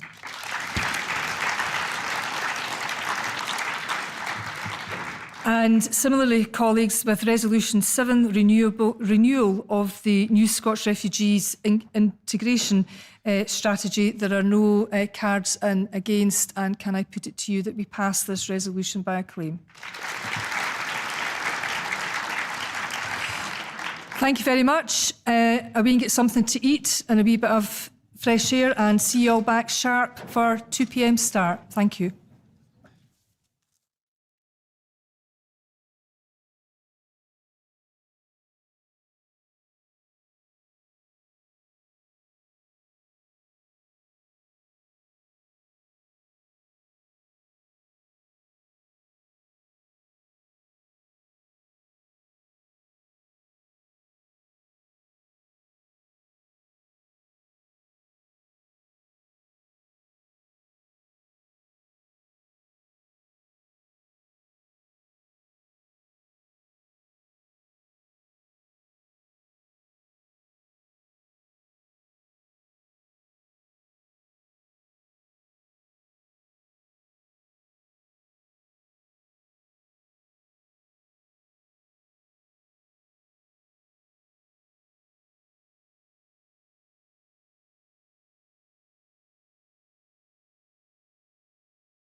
Good afternoon, conference. If people could take their seats and we can resume business. We've got a lot of good things ahead of us this afternoon. And as you've all seen, we've got an excellent group of candidates for the Scottish Parliament elections.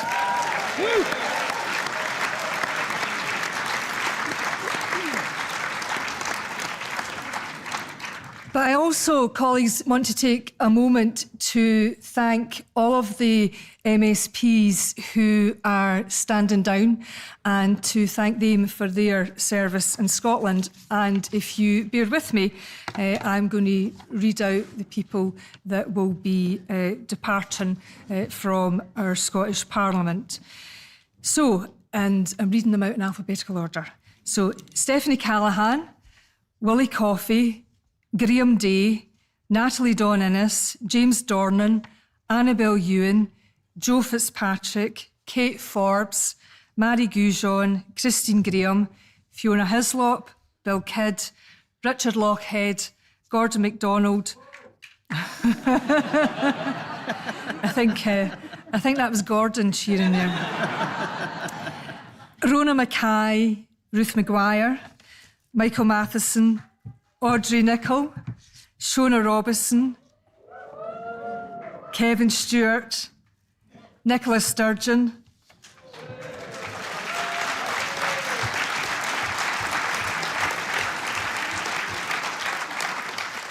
Michelle Thompson, Evelyn Tweed, Elena Whittam, Hamza Yousaf.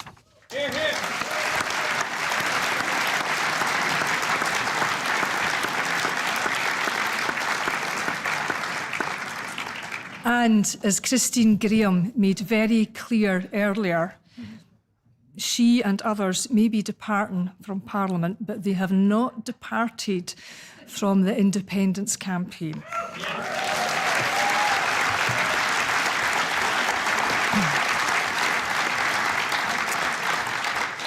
And I also want to ask conference to take a moment in joining me to say a big thank you to a face you'll have seen at conference many times, but without perhaps knowing his name.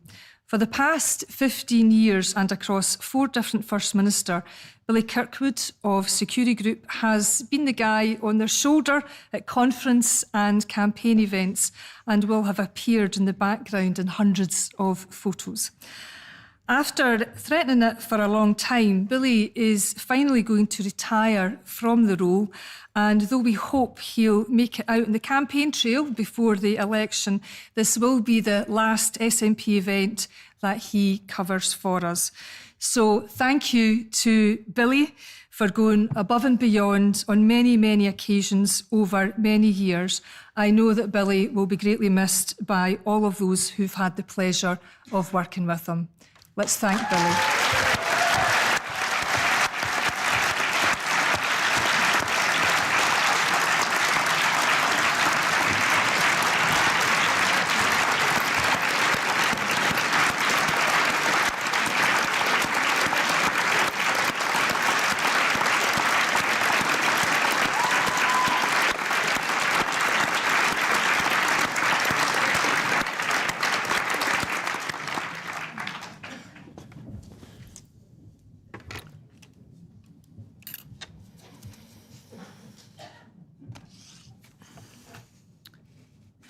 So, we're now going to spend a wee bit of time focusing on our manifesto session. We've got Angus Robertson here, who is the campaign manager, and in a moment I'll hand over to Angus, who will give you a bit of an overview of the campaign and the planning that's taken place.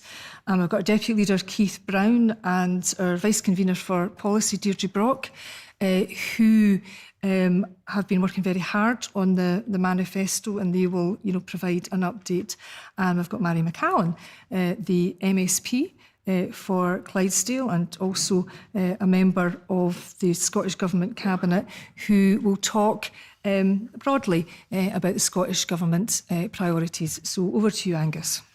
So thank you very much, and good afternoon, delegates. And I'm looking at my watch because we've got quite a lot to get through in next to no time. So I just want to give you a very, very quick oversight of where we are in terms of the national campaign, which segues nicely into how important the manifesto is, the work that's been ongoing involving the membership to make sure that we have the best ideas that are part of our election-winning platform. I'm going to give you two numbers to scare you. There are only 54 days until the 7th of May. Now, if you don't think that that's a lot, it's getting worse, because there are only 32 days until the 15th of April, and that's when the first postal votes start to drop. So, we do not have a lot of time to do everything that we want to do before people start voting. But the good news, and I want to take this opportunity to say a personal thank you to all of you here, because all of you will have been helping the campaign in one way or another so far, is that we have been working in more effective ways than we have in a long, long time. Certainly recent elections 2024, 2021, and even before then. And the reason I know that is because, together with other colleagues at headquarters, we're able to look at the statistics that are going into Activate that show us how much work is happening in terms of the conversations on the doors. We also know how impactful those conversations are, because many of you are using Snapshot. Snapshot, for those of you who don't know, is a very special targeting tool that helps us use our time very effectively in places to try and reach the people who are most likely to vote for us. That information goes into Activate to help us to understand the trends in different parts of the country. Are there any campaigns that could do with a hand in one way or another? And we also have on our mobile phones, for the first time, a fully accessible app that allows us to put that information straight from the doors into the system, that allows us in real time nationally to understand what's happening on the ground. And that's absolutely unprecedented for us. Data really matters. This is a digital-first election campaign in the sense that we're communicating as never before through platforms that often we haven't used before. There are swathes of the electorate that now get their information, frankly, more from social media platforms or the likes of YouTube than they do from linear television. And the good news for us is that we can reach them, and we are. So we are targeting and communicating with people nationally, but also locally. So I'm looking at a swathe of candidates here. Thank you, all of you who are releasing your inner influencers and are putting amazing content online that's relevant for the electorate in the seats that you're standing, and that's working as never before. The other bit that goes together with all of this is the money, because it costs to do this. And I don't know if you have been as impressed as I have been with the National Campaign fundraiser. I'm not going to tell you privately where I thought that we were going to be last night, but I didn't think that we were going to be at £100,000 within 24 hours of launching the national fundraiser. And then I didn't think that we were going to get to the stretch target as quickly as we have. And here we are. We've already passed the stretchy stretch target. So we went from 100 to 120 to 150,000.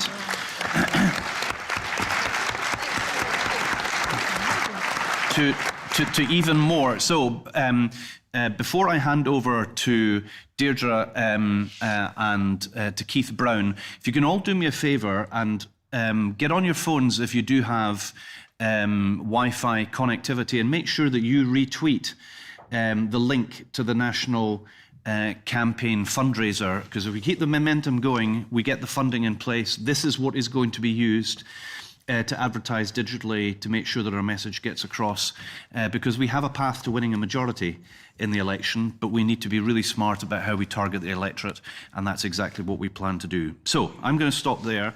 Manifesto really matters. We have to have the proposition that is going to motivate people to turn out, and the good news is we've had sessions in the party. The last national conference, we had a session. Many of you will have been in that. Thank you so much for all the great ideas.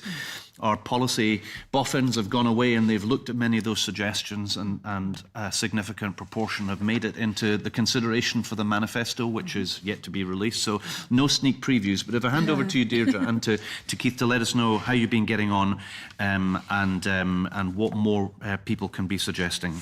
Over to you. Great. Thank you very much, Angus. And yes, I'm Policy Development Convener, and as such, I really want to start off by thanking the many members who took part and sent in some cracking suggestions for the manifesto, or met with me at branch meetings, or contacted our head of policies, Shannon Donnelly, and to the councillors, individuals, council leaders, charities, businesses and third sector organisations who met with myself, and more particularly Shannon, over the last few months. We are Shannon is quite close to finishing the draft manifesto. And can I just pay tribute to her for all her very hard work? She has met with almost countless individuals and organisations in order to be able to do this. It's a huge job. And I'm told, and I think Keith will elaborate on this, but he thinks that there's been more input from our members to this manifesto than has been the case for a very long time, which is exactly what our party leader was wanting of us. So I'm pleased that that's been delivered.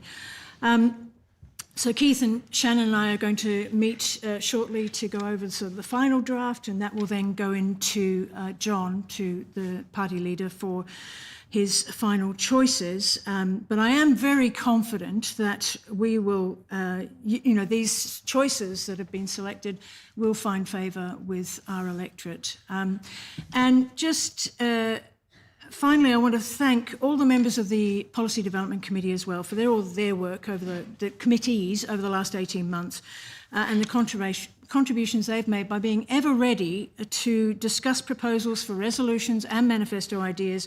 And I know from feedback I've received that members have really appreciated that. Don't forget, we are there to help. And just lastly, this is going to sound a bit strange and a bit preemptive, given we are in the final laps of this election, but at the PDC's most recent meeting, we started discussing how we go about further enabling members' participation in the 2027 local government elections. They're just around the corner, really, relatively speaking. So we'll be getting in touch about that. But please, if you have any suggestions, please contact me on policy.development.convener@snp.org anytime, or Shannon in HQ. But thanks, it's been a terrific experience.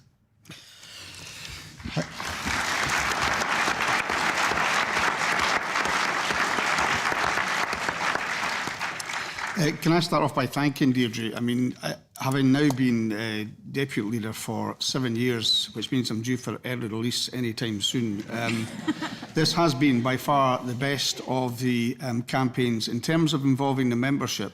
I don't know whether people feel that. I hope they do.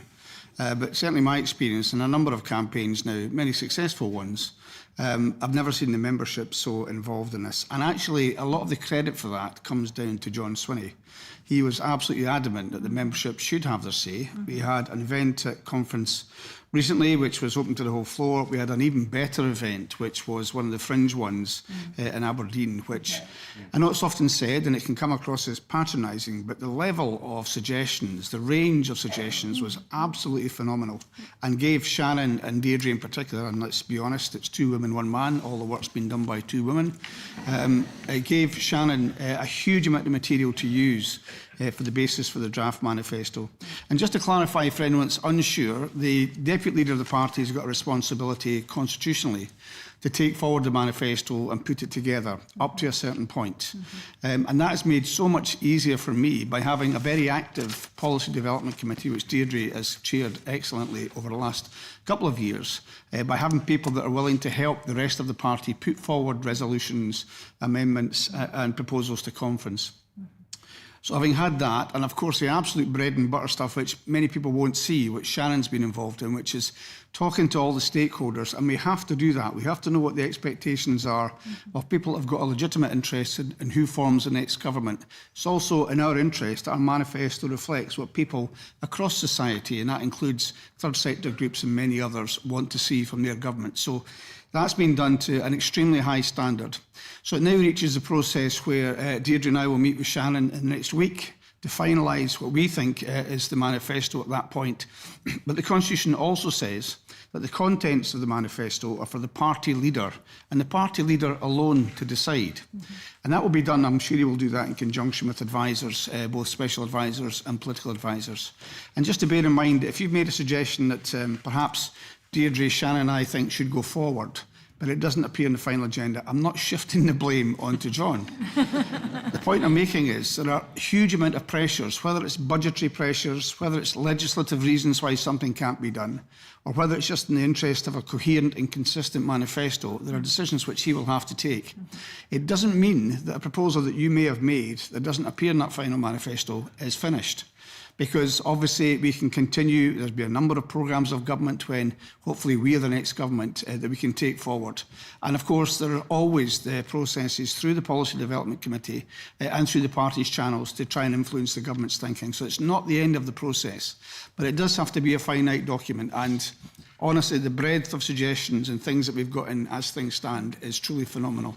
I'm just hoping that the motion that we got passed this morning on pension funds paying for housing gets through. And I think I'm confident we'll get through at least to the first stage. We'll see what happens when it gets to the party leader. But just to say, honestly, thank you so much for the interest that's been taken. It is so reassuring, especially that meeting that we had, the Fringe meeting, to find party members thinking so deeply and widely about the different issues that could make Scotland a better place. So thanks very much.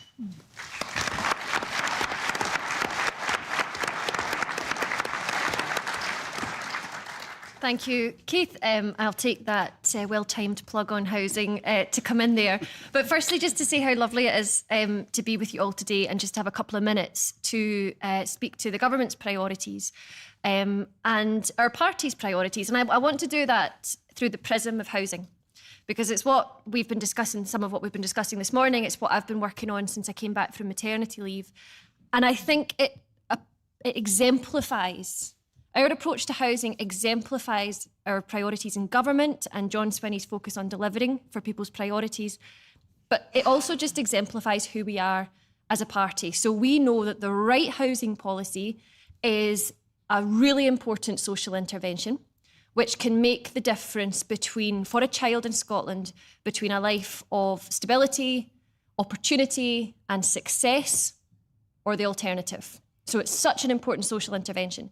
But at the same time, we also know that it's a major economic stimulus for our country, that we need housing to support our economy and that we need housing to unlock as yet unrealised opportunities. So that's the approach, excuse me, that we've been taking to housing. And we have got so much to be proud of as a party. We abolished Thatcher's right to buy in 2016.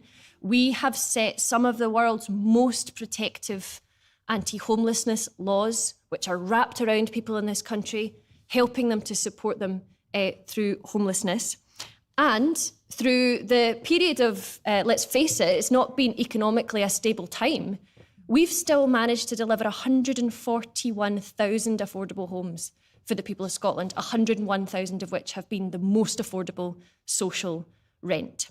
So there's so much to be proud of, but we have a huge amount still to do. And look, we've been working really hard on it. We've secured the largest single allocation for affordable homes in the coming one-year budget than we've ever had on record since they started in 1989. We have complemented that with 4 years of funding certainty, something we've never been able to do before, but it allows our house builders to know the direction of travel.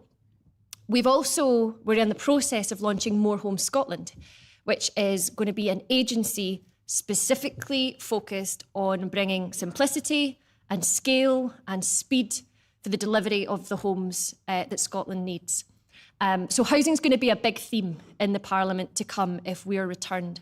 And look, the final thing I wanted to mention was the policy that the First Minister announced yesterday.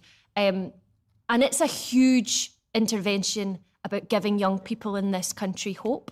something they sorely need just now with the world around them. And this is the First Home Fund. So we've confirmed that if we're re-elected, we will provide a £10,000 support to every first-time buyer towards getting that hopeful prospect of their own home. Yeah.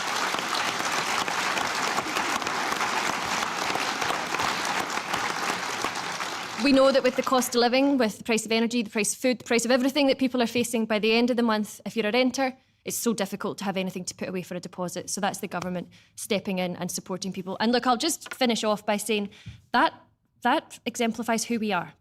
We are the party of a strong, prosperous Scotland and a strong and prosperous economy. And we are the party of a fair society that looks after everybody and creates opportunity for everyone. We're the party of the Scottish National Investment Bank and Social Security Scotland, and we should be so proud of that, and I'll look forward to campaigning with you all on that message.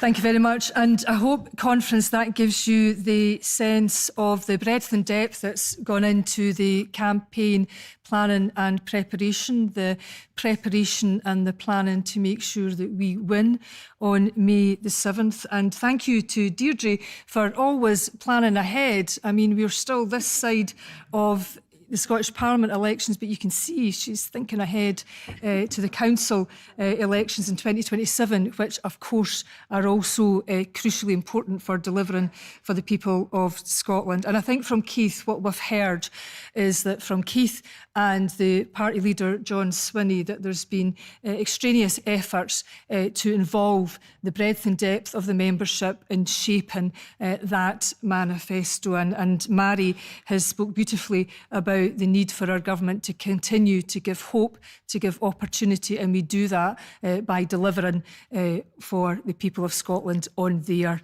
priorities. So can you join with me before we thank Angus, Deirdre, Keith and Mary? I think the campaign convener wishes to say a few more words. Just a quick update for those of you who don't have Wi-Fi. No, I'm not going to tell you the rugby score, and please, nobody jump up and down if Scotland scores, by the way, because some people are recording it at home.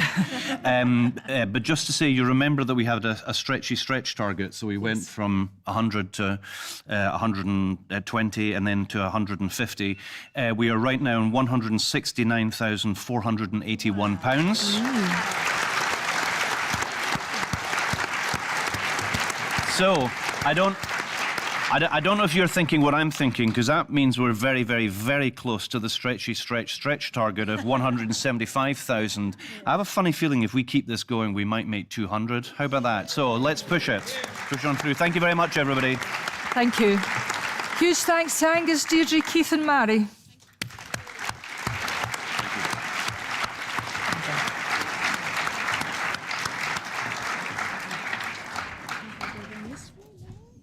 You can go any way you wish.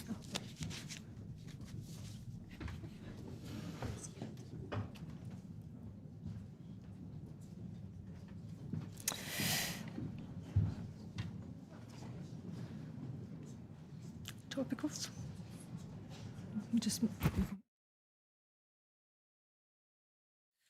Right, we have two topical and emergency resolutions before us today, colleagues, and I'm hopeful that they'll come up on the screen. And the first topical is on upholding international law, and that is going to be moved by Stephen Gethins.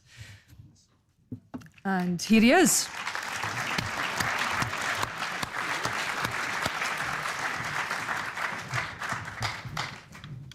Thank you. Good afternoon, delegates. It's good to see you all. Delegates, it's especially good to be amongst friends and talking together in what is a very uncertain and insecure world in which we live at the moment. We know there's a dangerous situation in Iran, a continued war in Europe with Russia's war of aggression in Ukraine, the humanitarian catastrophes man-made in Gaza, and the worst humanitarian crisis on earth, again man-made, in Sudan. we've never been a party that has been inward-looking. We've always been a party that has been outward-looking. I remember with great pride when I joined, and as a member of the Young Scottish Nationalists, as they were at the time, talking about us being a party, the Scottish Internationalist Party, because that's what we are. We look outward, we take our responsibilities seriously. And as part of that, the international rules-based system has kept us safe. And as others turn their back on the international rules-based system, I'm asking you to reaffirm our commitment to international law. It keeps us safe and it keeps us secure. No more so than our neighbours just to the north in Greenland, who rely on that international law as they reassert their sovereignty and their right to choose, as I keep on hearing. Yet at the same time, we're in a UK that is more isolated and less secure than at any other time since the war. A Brexit that not only makes us poorer, squandering 90 billion a year in lost tax revenues, but also turns its back on the kind of international cooperation that we so badly need at the moment. And as Europe moves closer together, the UK stands apart. And I ask you this, is it that somehow Westminster's got it right and we and everybody else has got it wrong? Or could it be that Westminster has got this one badly wrong and not only leaving us poorer, but less secure in an uncertain world?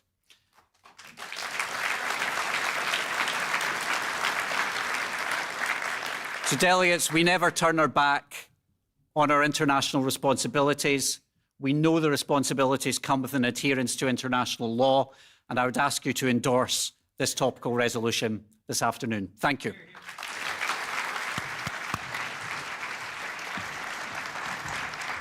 Thank you very much. Stephen, as many of you will know, is the SNP Foreign Affairs spokesperson and is also a candidate in the Scottish Parliament elections, and I'm sure you'll all wish him very well indeed. So to second the resolution, I'm absolutely delighted to welcome Councillor Pauline Stafford to the stage. And Pauline is my neighbouring, I hope, soon to be neighbouring West Lothian MSP colleague.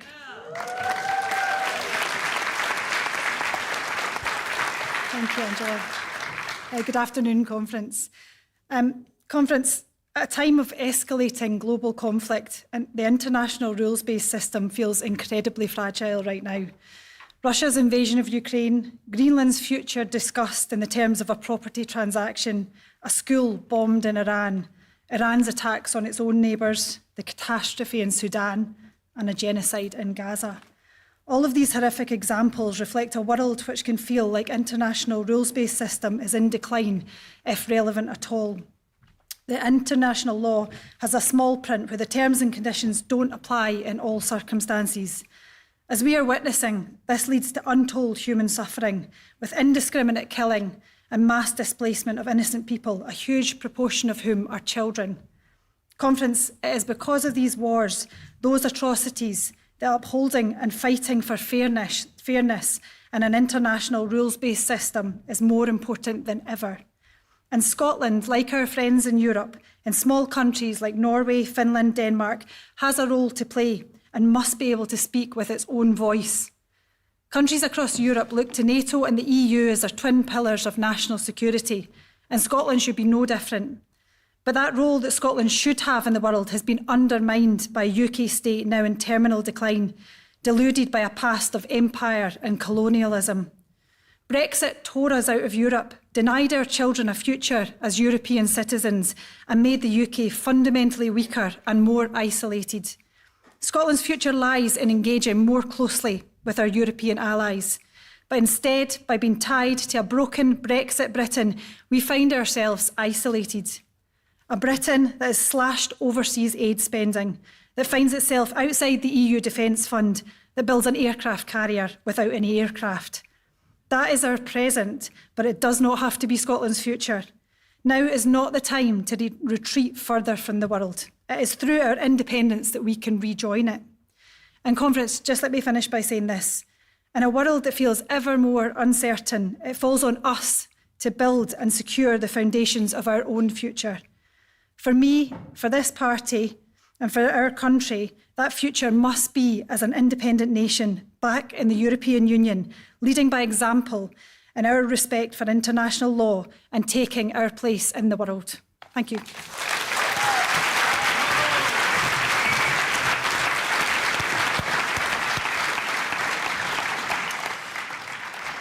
Thank you very much, Pauline. And as much as I'm very grieved to be, losing my good friend and colleague, Fiona Hislop, I am deeply impressed and encouraged that Pauline will make an excellent MSP.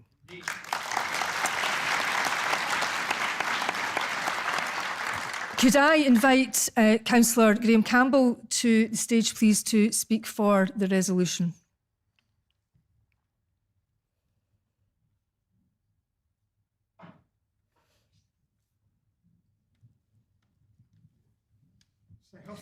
Yeah, just be careful. Oh, thank you.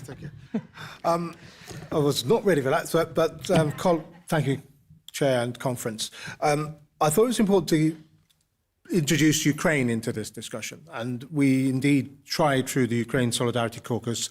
If you've seen our stall, you'll see what the physical results of that world order breaking down look like. If you haven't been, have a look at our stall, because there are FPGP drones. There are also remnants of a Russian Shahid drone shot down in Ukraine, which our friend Stevie from Sunflower Ukraine has brought to us. Sunflower Ukraine does a lot of work.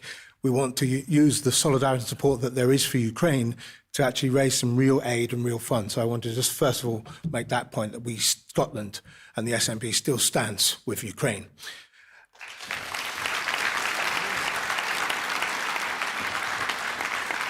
And although I support this motion, and obviously we want adherence to an international or rules-based order, we can't genuinely say, given the history of the party in opposition to wars and nuclear threats, that we've had a rules-based international order. It's rules-based when the major powers agree it. And that's the problem. We've got that veto power at the United Nations Security Council, including the British one, has prevented justice to the Palestinians for 75 years, has permitted genocide to go on for all of these years, and not least the last 4 years. We have a rules-based order that is totally broken down, in which it's clear that the major powers, particularly the United States, Russia and China, are never going to properly commit to a democratic order where the global South's voices are represented. So where does our country fit within that order? And obviously, European countries particularly have had to reassess where they're going with this, what kind of defence arrangements and alliances we should have. If we're in NATO, what kind of alliance is NATO now? Because I was critical of NATO because of being a US nuclear umbrella dependent defence alliance. Actually, what this war in Ukraine and Russia has shown, that actually having the nukes was actually useless. Ukraine is actually defeated pretty much on the battlefield, a nuclear power, armed with these drones. Anyone who was watching the NATO military exercises recently in Eastern Europe will see that drone warfare eliminated 2 or 3 NATO battalions in an exercise like that. The conventional protections that we've got are actually not up to scratch to defend us, never mind properly protect us. So we need to be thinking about where Scotland is, how it works with its Nordic allies in our region of Europe. We've clearly not got proper defence. I mean, these islands are patrolled by 3 ships for the entire UK coast. I mean, it's ridiculous. Scotland's a coastal country, yet it's got no ships to defend itself. So just on the practical basis, we do not have a proper defence and we do not have a proper international order. Now, I'm going to mention in my last 15 seconds the I word, imperialism. The attack on Iran is an imperialist attack. The attack on Ukraine is an imperialist attack. The attack by China on the Tibetans and the Uyghurs is an imperialist attack. And if they attack Taiwan, that's an imperialist attack. So I think our job in that world order is to be an international, consistent voice against imperialism, whichever side it comes from. And that's where we should stand, because that's the moral centre of a good stance on an international, rules-based order. Thank you.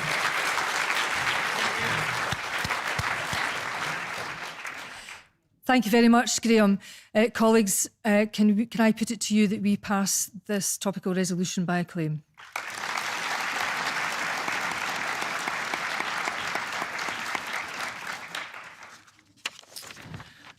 And we move on to our second topical resolution on the cost of living.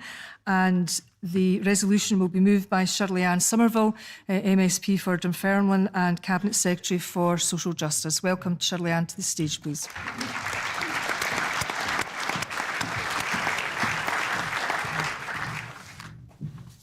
Thank you very much, Angela, and good afternoon, Conference. Conference, we've watched over the last few weeks with absolute horror as the US and Israel have unleashed such a reckless war threatening regional and global security. Now, we know that wars like this targeting regime change, they don't deliver stability, they never have. Indeed, they leave a trail of destruction, insecurity, and they actually push democracy further away. And in Scotland, we are already seeing some of the consequences of that reckless conflict. Fuel and energy costs have soared, with food prices expected to rise. Just when people have been struggling for so long with Westminster austerity, that global crisis is hitting folks hard once again. Now, we know, for example, that about 142,000 households in Scotland are off the gas network. They are particularly struggling, with many people reporting that prices have more than doubled since the conflict has begun. Now, those houses need urgent support. They've had support in the past, but where is the Chancellor when all this is going on? Where is that quick decision that needs to be made to support these people because they need it now? Well, she's had a few meetings. And at some point, she'll eventually maybe tell us what she's going to do about it. But people are struggling now and they need decisive action. And once again, Westminster has failed to deliver that action when people need it most. And let's be really clear. In 2024, Labour promised to cut our energy bills. Do you remember those leaflets that we all saw going through, the ads on Facebook? Well, what happened? Well, we all know the reality of a promise from Labour when they get into power.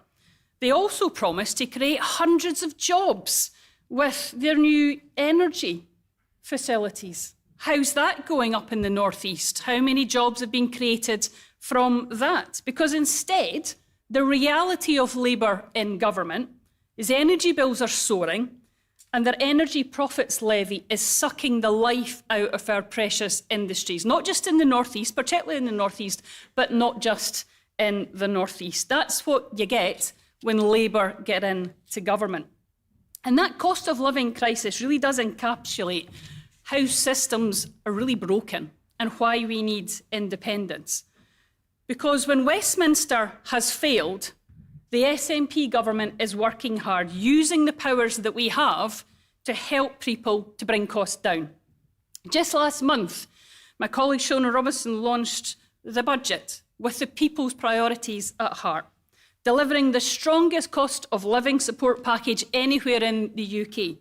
Free prescriptions, free eye examinations, peak rail fares abolished, free school meals, free bus travel for young people and old people too.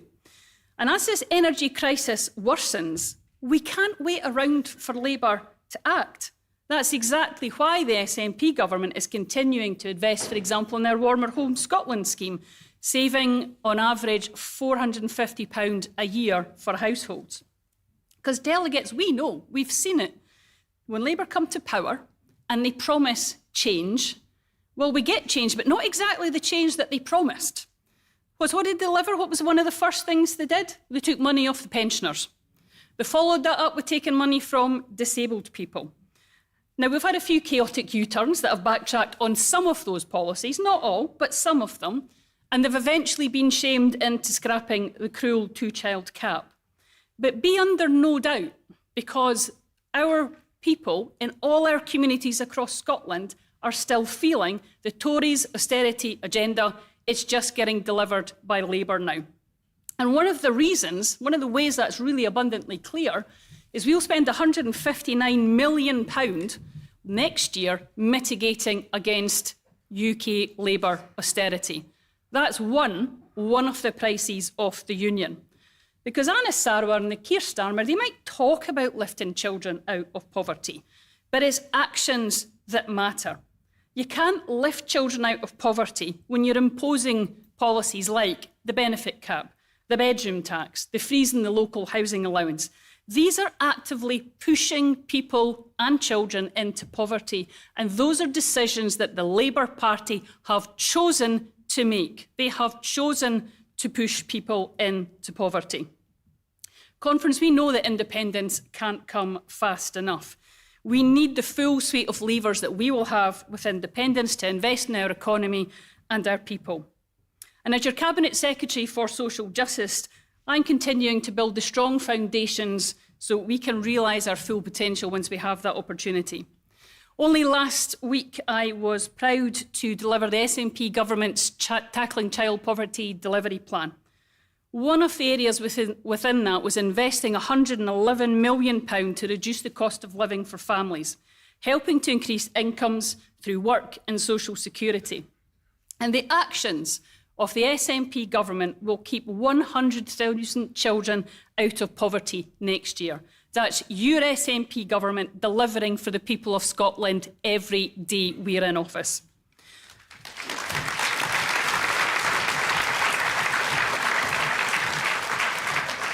And what you see in that plan is more childcare, more employment and training opportunities for parents, more person-centred support for families.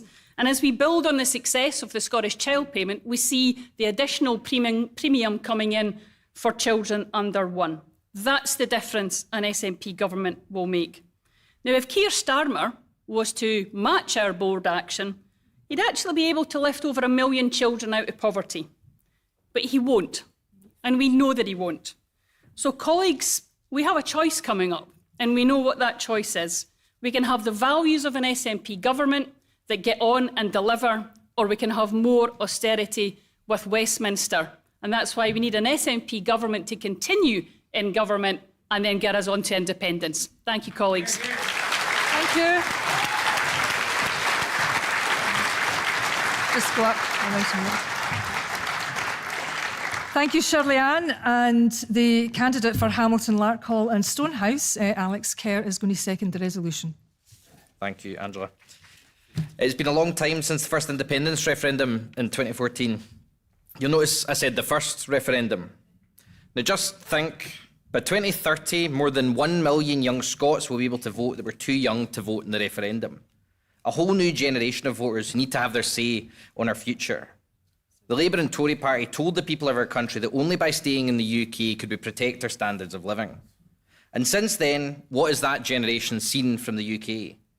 11 years on, and they've had a decade of austerity imposed from UK governments that have seen our public services and living standards and life expectancies fall. They saw Scotland being dragged out of Europe against their will, increasing the cost of their food and energy bills, costing them the chance to live, study and work across the continent. They've seen out-of-touch UK Prime Ministers come and go, whether Boris Johnson, Liz Truss or Keir Starmer, each one of them leaving more chaos, corruption and pain in their wake. In broken Brexit Britain, this generation has had to work harder than ever before. And in spite of this, and through no fault of their own, far too many are finding their dreams of getting a job, founding a business, owning a home, and even starting a family drifting increasingly out of sight. I ask you this, Conference, is a union worth preserving when it can no longer offer its young hope of a better future? In the SNP, we know Scotland can be so much better. We all strive to deliver that hope and change with all the powers at our disposal. It's why we believe the people of Scotland should have the powers over our own destiny. Because when we do see that, life gets better for those living and working here. Only in Scotland are new parents given a baby box. Only in Scotland are small business owners lifted out of rates thanks to the small business bonus. And only in Scotland can you get free prescriptions. And thanks to this, Scotland has the highest economic growth across the UK.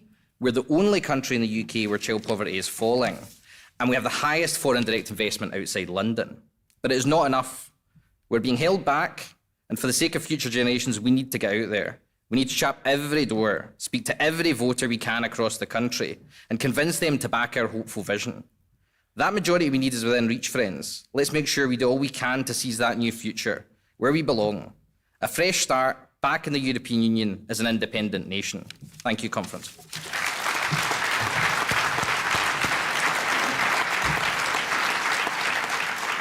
Thank you, Alex. And can I invite Marie Todd, MSP, for Caithness, Sutherland and Ross, and our Drug and Alcohol Minister. Do you still do sport?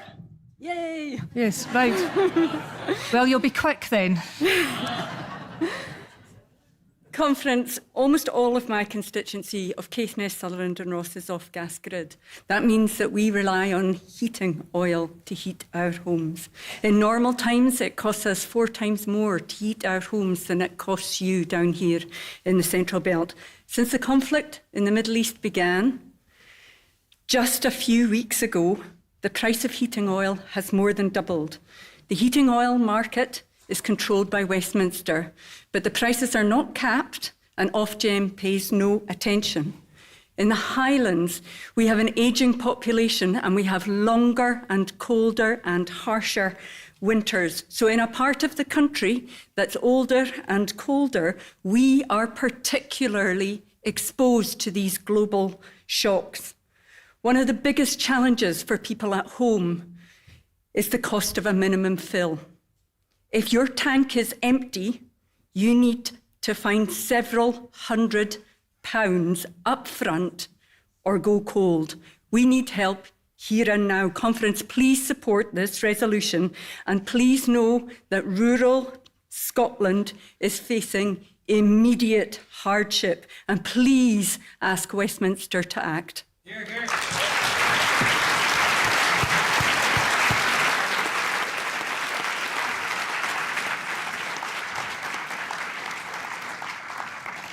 Thank you, Marie, for your brevity. And Conference, can I put it to you that we pass this resolution by acclaim, please?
I think we're getting quite funky on the old social media, do you not think?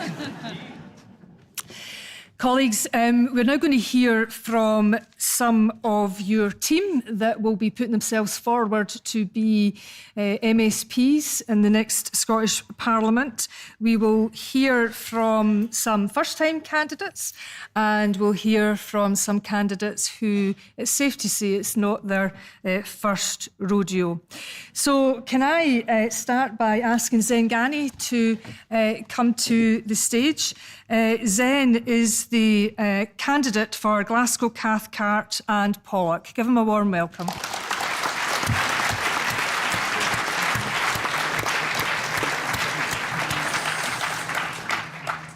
Conference, it is a pleasure to stand before you as your candidate for Glasgow, Cathcart and Pollock. And what a day it has been.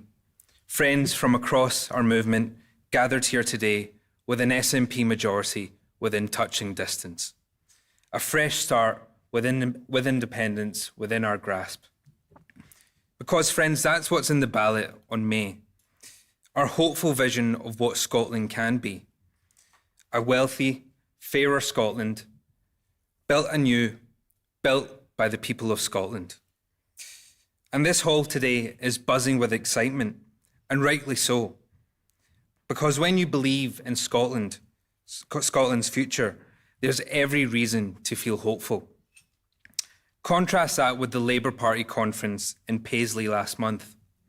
A few dozen Labour activists and politicians gathered in a half-empty hall, waiting to hear from Anas Sarwar and the least inspiring message in Scottish political history. Hold your nose and vote for Labour.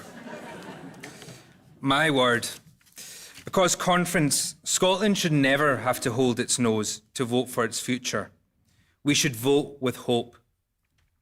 And conference, I'd much rather breathe the free air of an independent Scotland. Friends, that is the choice facing the Scottish people in May. Westminster parties out of ideas, out of vision, out of hope.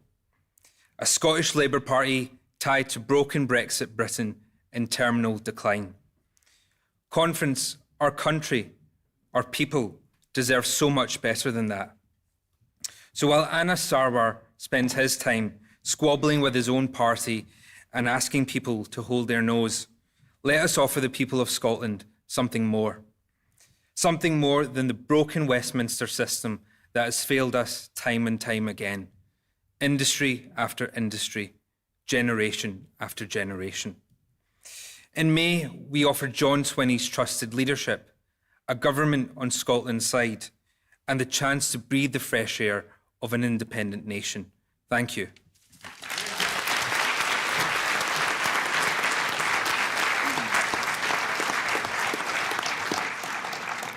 Thank you, Zen. And can I once again invite to the stage Marie Todd, the candidate for Caithness, Sutherland and Ross.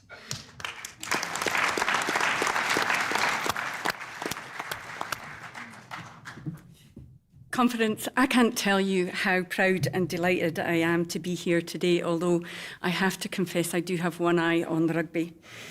To hear our leader, Scotland's First Minister, John Swinney, address this conference in our beautiful capital city of Edinburgh. We're just a few weeks away from an election that the Westminster establishment has just not grasped the consequences of. And that is a catastrophically ignorant lack of judgment, even for them. Conference, we can do this. There is no room for complacency, but poll after poll shows that Scotland is on the cusp of electing a majority SNP government.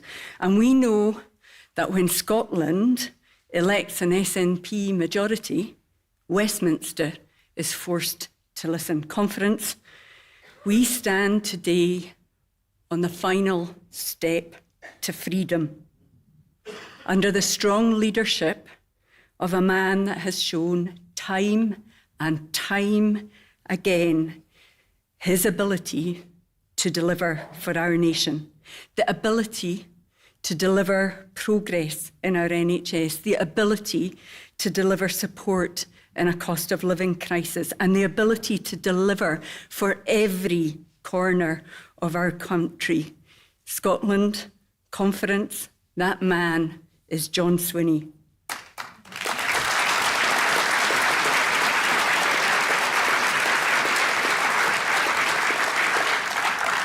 Now, there's no doubt that our rural communities have been absolutely hammered by Westminster. Our fishing industry was lied to by Boris Johnson, and the Labour government sold them out all over again. Our farmers were punished by Brexit and betrayed by the Labour Party's family farm tax. Thanks to Westminster, we have an immigration system that means that millions of pounds of fruit are left to rot in the fields of Angus. Deals were made by Westminster and Scotland's assets were the first to go. They lied. And in the face of that broken system, our First Minister, John Swinney, has always been on the side of rural communities and on the side of the Highlands and Islands. Conference, with the fresh start of independence, we will never be subjected to attacks from Westminster again. We will build a fairer, wealthier country, a new Scotland, and I cannot wait to take that message to the people of Caithness, Sutherland and Ross. Thank you.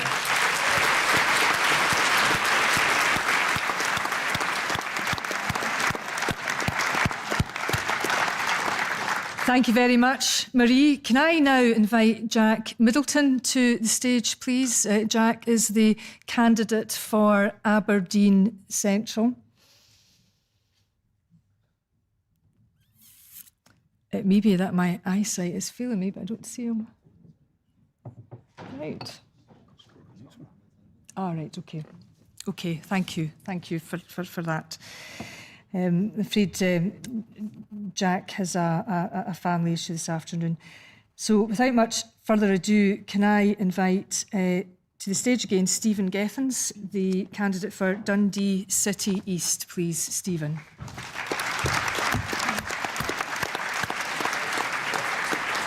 Honestly.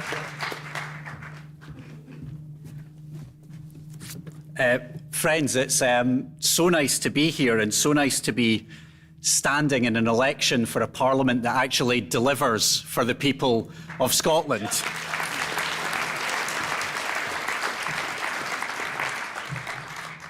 And standing in an election where the people of Scotland always get the governments that they vote for, a pivotal part of any democracy. And I have to say that, first of all, what a privilege it is to be standing in Dundee City East.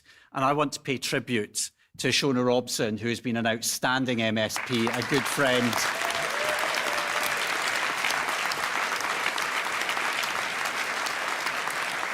And a massive loss to our city and to our city and Parliament, but will not stop campaigning for independence. I'm confident of that. I'm also pleased that the First Minister has put independence front and centre of this campaign. So from my bearing at Westminster, can I tell you, the UK's isolationism has real-term consequences. Shirley-Ann Somerville was just up talking about the cost of living crisis. Food and drink going up, energy prices going up. A Brexit isolationism that has real-term costs to the people that we seek to serve, who deserve so much better, that makes us less secure in terms of that motion that we just passed a short time ago. And things, when you look to Westminster, can seem bleak, and believe you me, it's a lot bleaker when you're down there day and daily. But at a time when Labour, the Conservatives and Reform have adopted a consensus against every part that we should be pushing back against on Brexit, we must return a sense of hope. And that sense of hope is what 3/4 of the population of Scotland want. And that is a return to the normalcy of the European Union that will bring down the cost of living and make us more secure. And that is...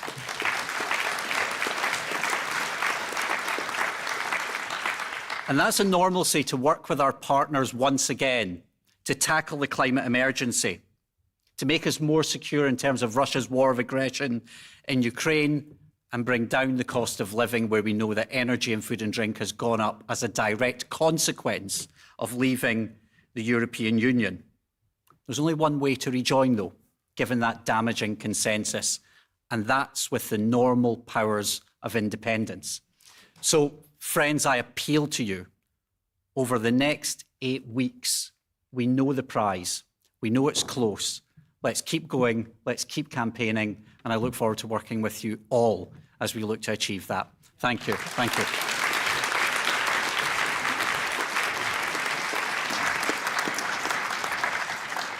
Thank you very much, Stephen. And can I ask Karen Adam, MSP, to the stage? And Karen is the candidate for Banffshire and Buchan Coast.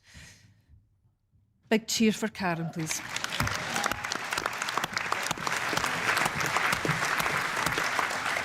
Fit-like Conference. I'm delighted to be able to address you today.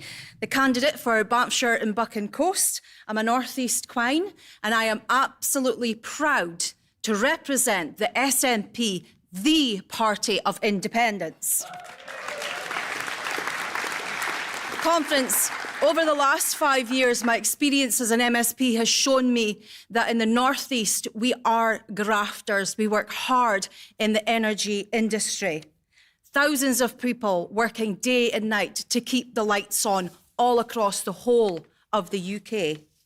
And do you know how much money that we've put into the Treasury over the years, over the last few decades since the 1970s? I've got it here, £400 billion.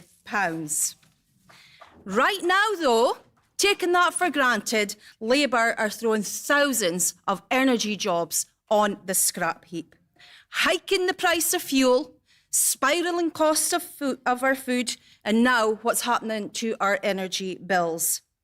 Did you know that there are many people working in our energy industry who can't even afford to heat their own homes? Conference, that is an utter disgrace.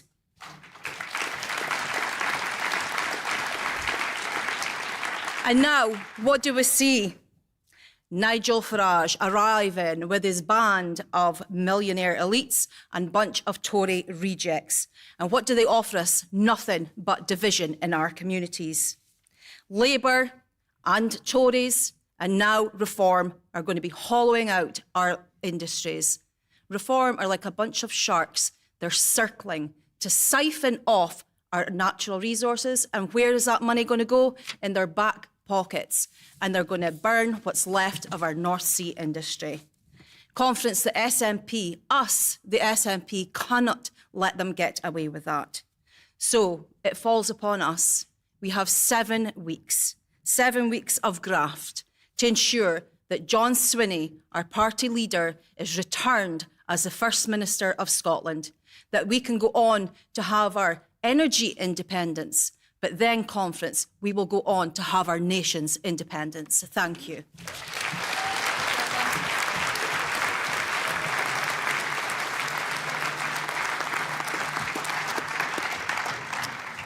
Thank you very much, Karen. And can I invite Shirley-Ann Somerville, MSP, candidate for Dunfermline, back on to the stage, please. Give Shirley-Ann a round of applause.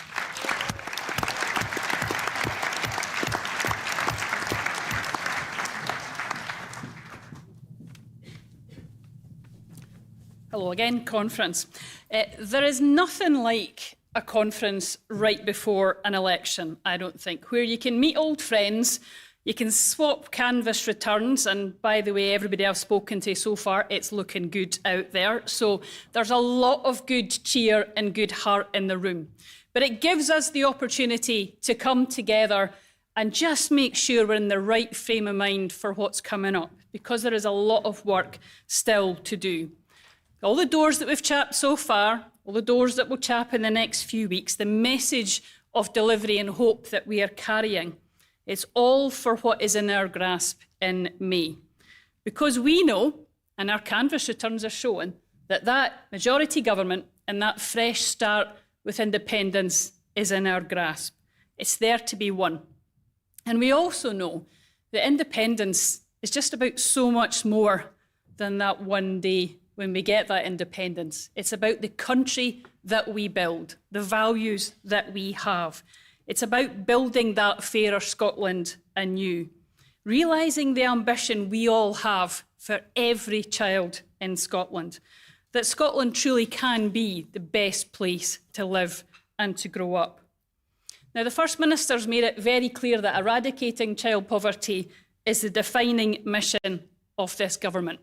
And our policies are already delivering. They'll keep 100,000 children out of relative poverty next year. But Conference, we know we're making progress, and we know that work's being undermined by Westminster. For every child that we lift out of poverty, For every family we support, Westminster austerity is pushing them back into poverty. Our children deserve so much better than that. So with John Swinney as our First Minister, with our majority SNP government, we will deliver support for the people of Scotland during this cost of living crisis and beyond. And importantly, we begin taking that step with that fresh start and that hope for independence.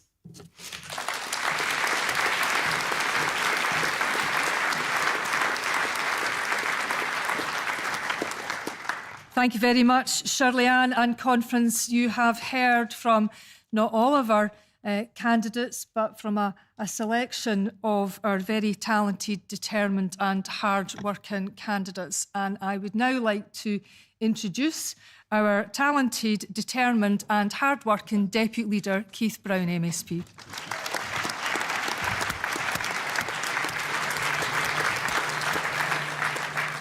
That's very nice of you, Angela. Can I say, like everyone else, I think especially Marie Todd, I do feel really proud, and it is great to be here in Edinburgh on what was, when we came in, a sunny day in our nation's capital, and speaking to friends in the party, many of whom I've known for many years. And the fact that we're doing it on the verge of 3 potentially historic achievements. The first of those, of course, would be to be the first ever party to have 5 successive terms of government in Scotland. Nobody else has come close to that.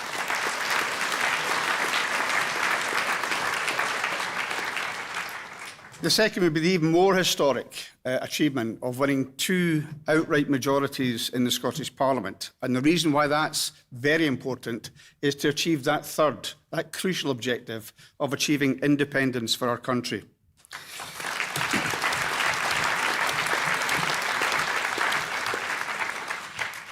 And I think for those that might argue about the potential for that, we had people that, of course, have doubted that in the media and so on, but we are currently the highest polling party, not just in Scotland, but in the UK by some margin, which is absolutely astonishing for a party that's been in government now for 19 years.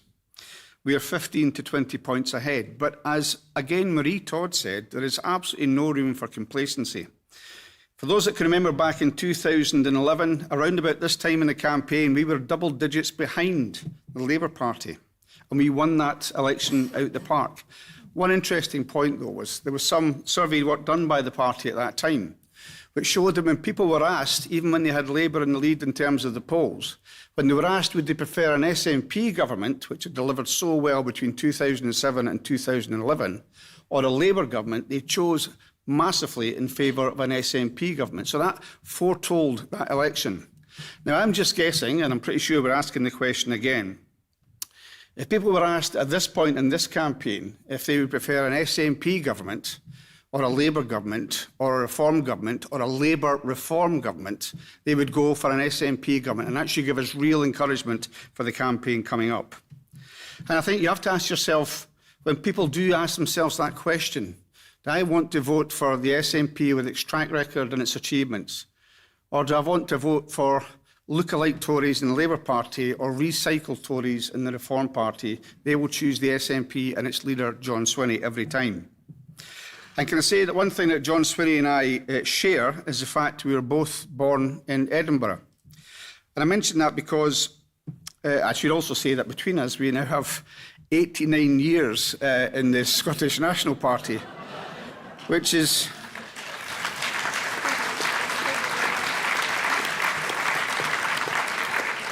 nearly half as long as the time that Stuart Stevenson has been a member of this party. But there is a difference between myself and John, and I hate to bring in football, but he is a Hearts fan and I am a Hibs fan.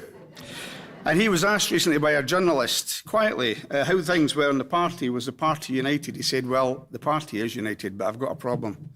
I was talking to the MSP group at their night out a couple of months ago, and when I started speaking and talking about Hearts being top of the league, I was heckled from the back of the room by my own deputy leader. Now, I mentioned that to mention one other thing, which my team, Hibs, had a very famous forward line called the Famous Five. Now, I'll leave it there. I'll tell you why I'm introducing that later, although it also gives me the chance to say I asked for permission to go to the World Cup.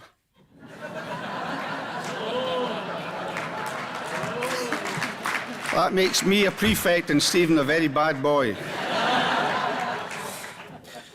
But the reason I want to mention that is, first of all, to say, if I can, and if you can indulge me, to mention once again, and for the last time, the ball that we intend to hold on the 4th of April in memory of Christina McKelvey.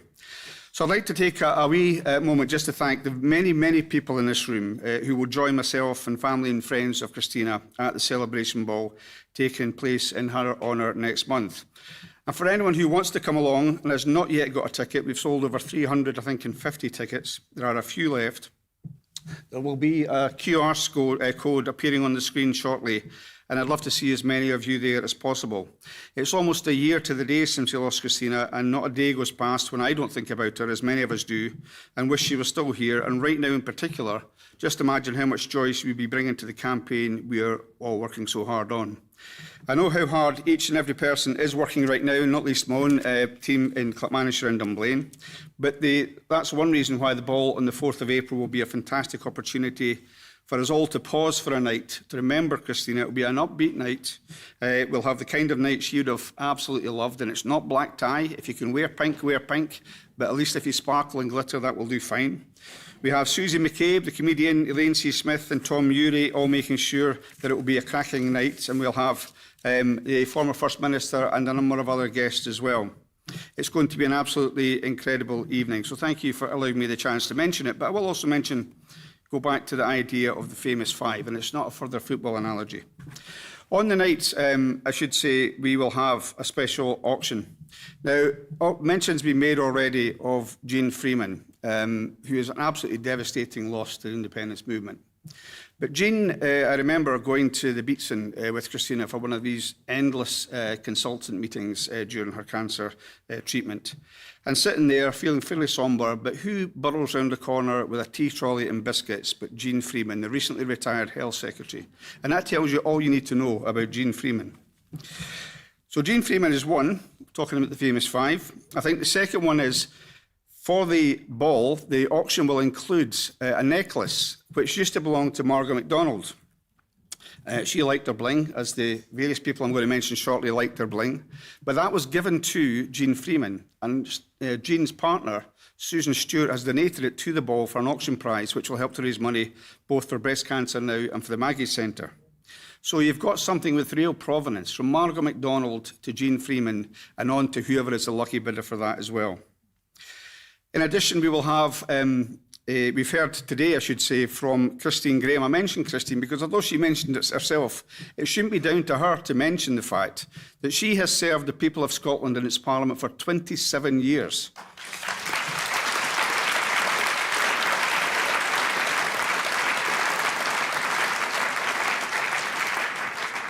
And during that time, she has won almost every year the title of the blingiest person in the Parliament. She used to have competitions with Christina for who had the biggest, most spectacular brooch.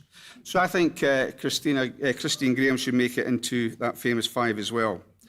The fourth person, who I think we should also mention, who will not be standing again, who's not speaking at this conference, is Nicola Sturgeon.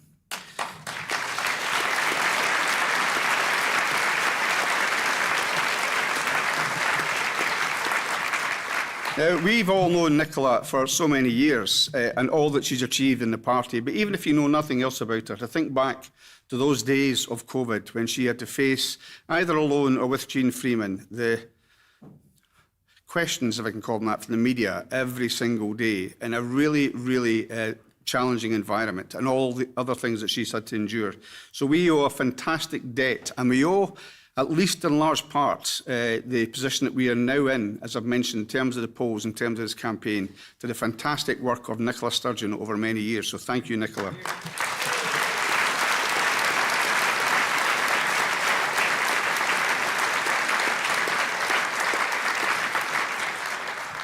And the last person in that famous five is Christina herself. I think if you were to look, the Hibs famous five was famous for being the most fearsome forward line in football. But if you think about those five women, Nicola Sturgeon, Jean Freeman, Margaret MacDonald, Christina McKelvey and Christine Graham, imagine having to face those five.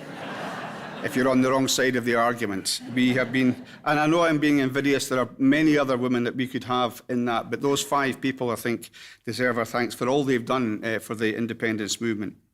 And so to the election campaign. It's now only a few weeks ago when we saw Anis Sarwar desperately scrambling to hide the disappointing, shambolic and downright spineless Labour government in London. We all saw him trying to distance himself. We knew it wasn't possible. He describes Keir Starmer as his best friend beforehand and was the best thing that could happen to the UK. I don't remember him saying any of this stuff when he went into the 2024 election. But you saw him trying to distance himself. And even just as on a personal human basis, if he's your best friend, why are you stabbing him in the back on TV? I mean, I thought that was just appalling. But he is also telling the people of Scotland that his number one priority is Scotland. And many times there he say, my country, Scotland. We know your country, Scotland. Why do you have to say that? We wouldn't have to say that. I'll tell you, Conference, if he wants, though, to pick a fight on who stands up for Scotland, and that is a battle that we will win every single day of the week. So bring it on.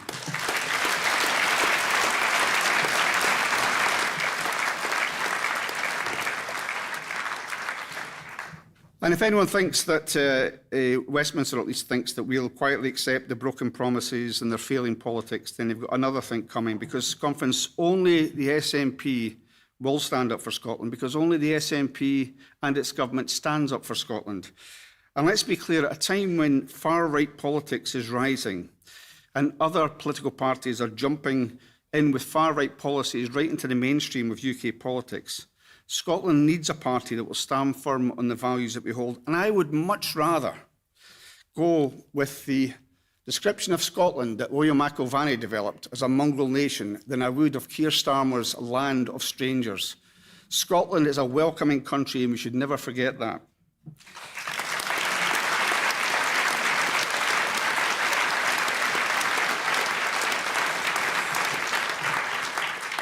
We are a country that believes in compassion, fairness, internationalism and respect for one another. And the SNP is the only major political party prepared to stand up to the politics of division and fear, and the only party that truly represents the kind of Scotland we know that our country can be. Now, we will very shortly hear from the person that proposed, if you remember back at conference previously, the 65 majority strategy. Now, I remember as a co-signatory to that, we had real scepticism amongst people in the party as well as to whether that was possible. And I mention that because, and we still have to achieve that, he did that at a time when that was far from guaranteed. And that's what real leadership is about. If you want to achieve independence, you're going to have to show ambition. And we are very lucky to have a leader that showed leadership and that ambition. And Conference, given that, it's my privilege to introduce the leader of the SNP, Scotland's current and future First Minister, my very good friend, John Swinney, MSP, First Minister of Scotland.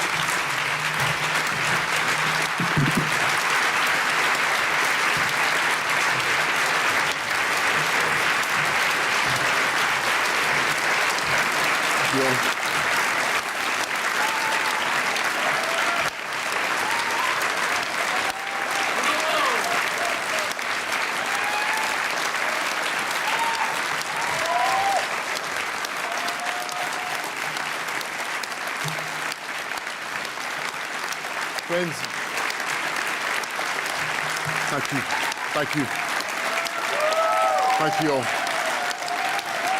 Thank you.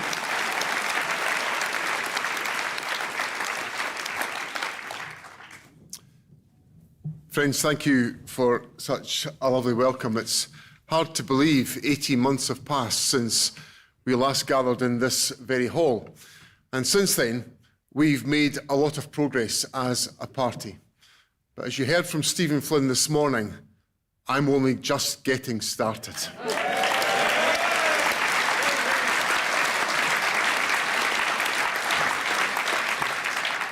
We're on the eve of a crucial election. I've been out campaigning with you all over Scotland, and here's what I know and what I've seen. We are ready. Ready. We're ready to fight the election, ready to fight for Scotland, and ready to win our country's independence.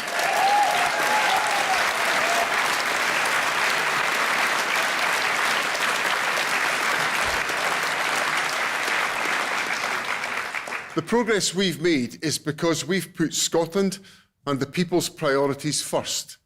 That starts with our National Health Service. And my plan is working.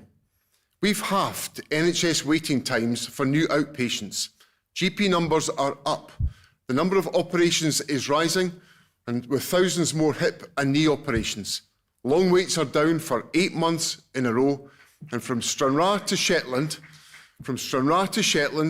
just like I promised you, we are opening new walk-in GP clinics. Conference, that is the SNP delivering for our most precious public service. That's the SNP delivering for the National Health Service in Scotland.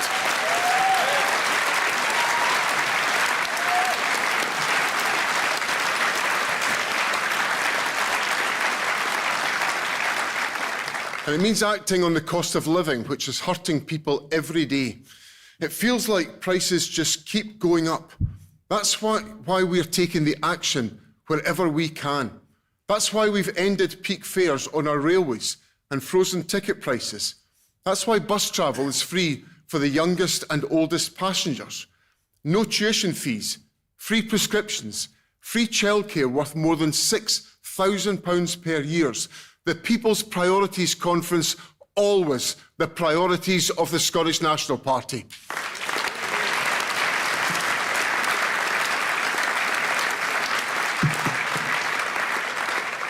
That's why we've got the lowest child poverty rates in the UK. Unemployment is far below the UK level and economic growth is higher. Near record levels of young people going into work, training or education. Transformational land reform and business investment at a 20-year high. Conference, this is what SNP government delivers. More help with the cost of living than anywhere else in the UK, a stronger NHS, a better Scotland. That is what you get when you vote SNP in every election.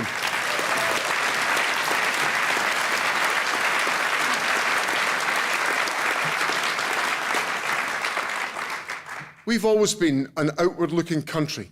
It's part of who we are. That's what the Westminster parties misunderstand when they say Scotland has no right to speak out on international events. That defending human rights and international law is somehow someone else's business. That Scotland should stay silent. Conference, let me be clear. That is not who we are. We will not stay silent while the world burns. We will raise our voices. We will call out for peace. Peace in Iran, in Gaza, in Ukraine. We will speak out against injustice and speak up for those who cannot. And with the SNP, Scotland's voice will never, ever be silenced.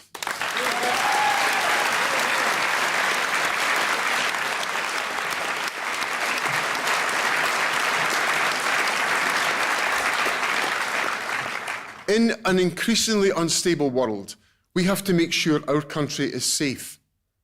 But that is not achieved by wasting hundreds of billions of pounds on weapons of mass destruction, all whilst the UK's conventional forces are left exposed, while Westminster politicians prioritise the status symbol of Trident over our security.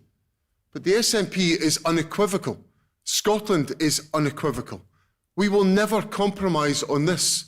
Weapons of mass destruction have no place in the world, and Trident nuclear weapons have no place in Scotland.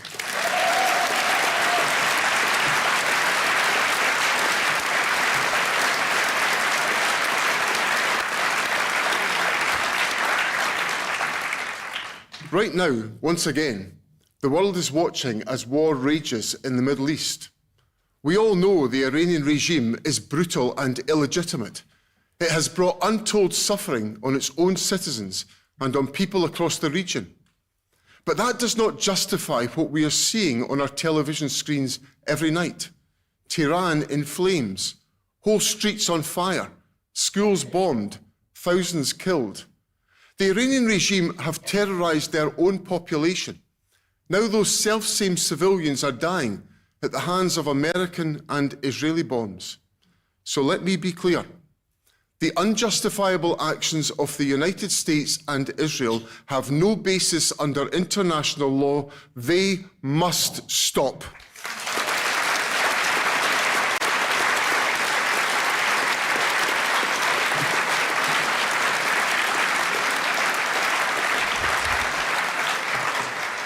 for the sake of innocent children in Iran, for the sake of peace, our call is for diplomacy, for de-escalation, and for an end to this war.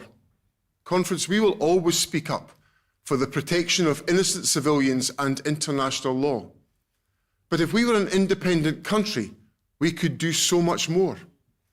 We will demonstrate, not just with words, but with actions, how Scotland can be a voice for peace. We will use the powers of independence to enshrine into our Constitution a legally binding ban on nuclear weapons on our soil and in our seas. And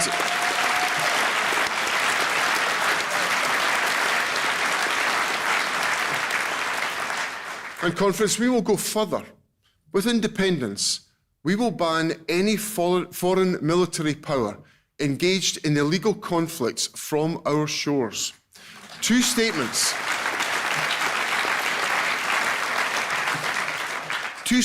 will be written directly into the very foundational document of our new nation. Not in our name, not in our country.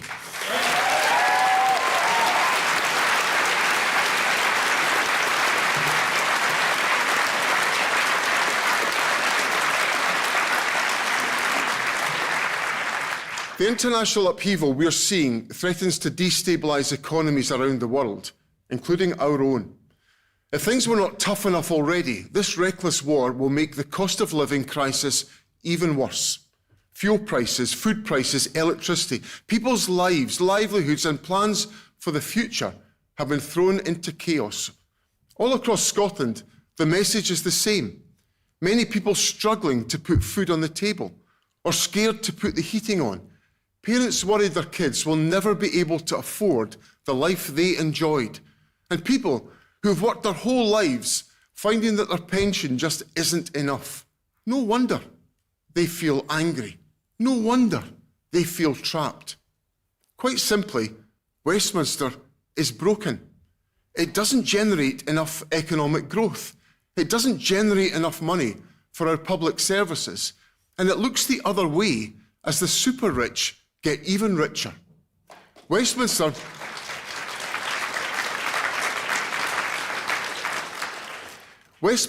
hasn't worked for Scotland. Westminster doesn't work for Scotland.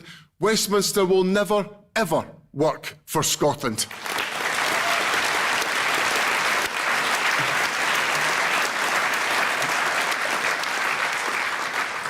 The Westminster parties want you to believe that this is as good as it gets. Well, the SNP will never accept that, because we know a much brighter future for Scotland is ours to build. To glimpse that future, we only have to lift our heads and look to our independent neighbours. All around us right now, there are countries just like Scotland showing us the way. Stronger economic growth, higher living standards, less inequality, higher pensions, less poverty, more money for public services. Friends, that is the standard to which Scotland should aspire. We more than have what it takes to match those nations. Our people are every bit as talented, and we've got natural resources that most could only dream of. But we will never get there as part of a Britain broken by Brexit. We know there is a better way forward. The fresh start that Scotland needs is within our grasp, because at this election, we're not just in it to win government, we're in it to win independence for Scotland.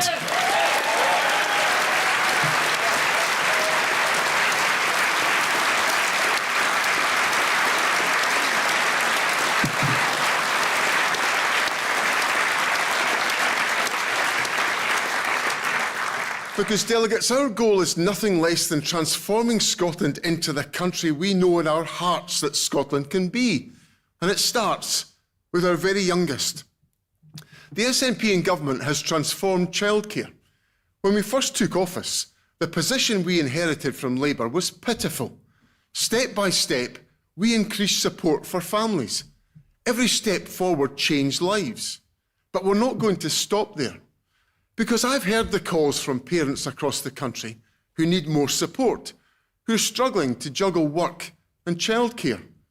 They make the point that the working day doesn't stop at 3 p.m. And they're right, we have to go further. It's time to take a giant leap forward and finish the job on childcare that we started. That's why I can announce today that a re-elected SNP government will extend childcare for every child in our country from 9 months old to the end of primary school and available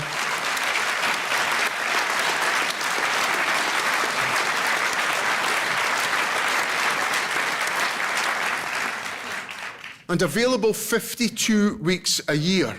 More transformational change delivered by the SNP, your SNP government working for Scotland, the SNP working for the people we always serve.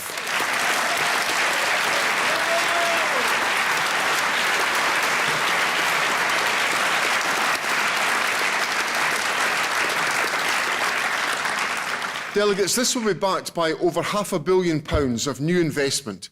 We'll deliver a brand new childcare system that fits around families, rather than expecting families to fit around the system. And because parents' work doesn't stop during the summer holidays, neither will the provision of childcare. Our new approach will mean families benefit from between £1,400 up to over £11,000, dependent on need. Every single family in Scotland will get help. Delegates, no one gets left behind by the SNP.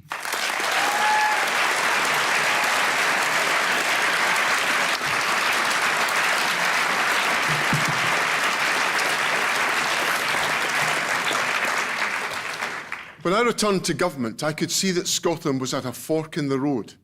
I've worked to bring our country together, to invest in our children, in our future, to offer hope. But we know that others are urging another path. Politicians who want to peddle fear of other people, who seek to divide rather than unite, who tell you what they are all against, but not what they are for. But our party, Scotland's party, is different. I'm proud to lead a party which is guided at all times by our values. So no matter where you come from, no matter your identity, your sexuality, your faith, the message from this party is that what we want every person in Scotland is to thrive. We believe in fairness and equality, in the fundamental dignity of every person who chooses to live here. So let us reaffirm today's conference that this party will always stand with everyone who chooses to make Scotland their home, and that we will always take on and defeat those who peddle bigotry and division in our country.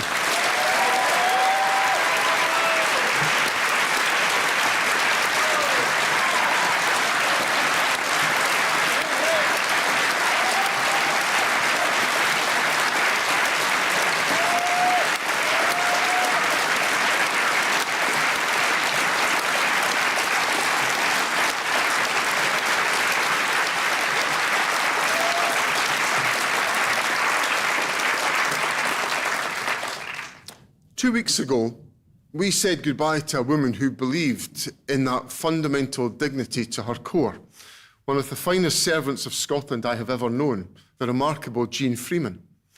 In a long and distinguished career, Jean devoted herself to the service of others, whether she was inspiring women to get involved in Scotland's referendum, working with offenders to change their lives, or building our new social security agency from scratch, or leading our NHS through the pandemic, or as Keith has just shared with you, volunteering at the Beatson Clinic with her tea trolley.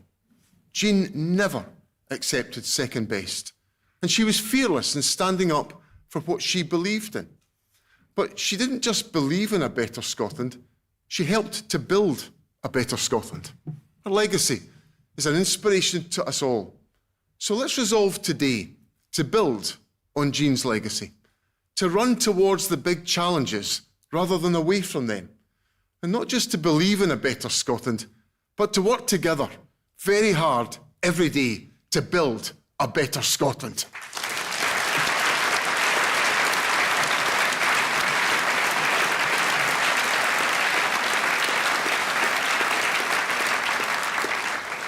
Every day I'm determined to be a First Minister that delivers for our people. And when we last met in Aberdeen in October, I promised I would step in and fix the mess that Westminster had made for international social care workers. I said that we would sponsor skilled staff to come to Scotland and start work immediately. In conference, I have delivered that. Scotland will have 30,000 extra care hours every month through our Displaced Workers Scheme. That is 30,000 extra hours of care for the people we love. 30,000 extra hours because of a vision based on dignity rather than ignorance and prejudice. That is the SNP delivering for Scotland.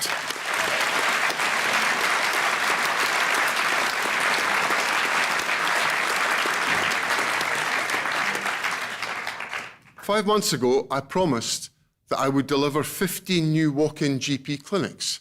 Now, walk-in GP clinics are appearing on high streets across the country, open 7 days a week. I've heard directly from people who tell me how these clinics fit around their daily routines and bypass the ATM rush. I've heard from doctors about how they're freeing up more time for family GPs. And I've heard the calls of local campaigners for sites to be located in their communities. So today, I can announce that we will go further. If re-elected, the SNP will deliver 30 GP walk-in clinics across the country. We will double our original pledge.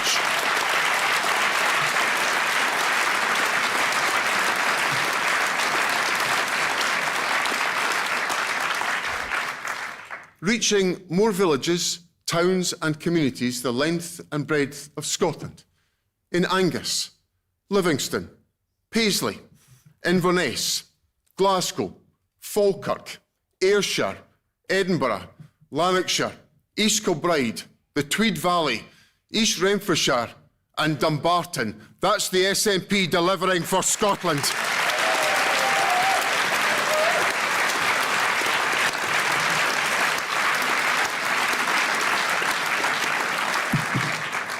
I will always be a First Minister that delivers for all of Scotland.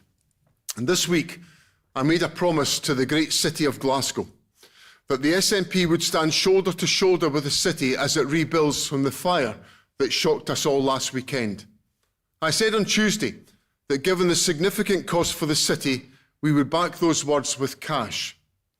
We've worked closely with Glasgow and with the council leader Susan Aitken, and today I can announce the first steps. The remaining facade of Union Corner sadly has to come down for the safety of the public. That will cost at least £1 million. That is £1 million that should not come from the public services that Glaswegians rely upon. This SNP government will therefore underwrite the cost of clearing the site, meaning that not a single penny of the city's public services budget will be lost on this task. And we will do more. Some businesses have been utterly devastated. Others in the area are suffering real hardship. Today I can announce a £10 million recovery fund to support the council, businesses and agencies to help rebuild and renew that vital part of the city. And let me be clear today, we will stand by our biggest city in its hour of need. The SNP will do everything in our power to make Glasgow flourish again.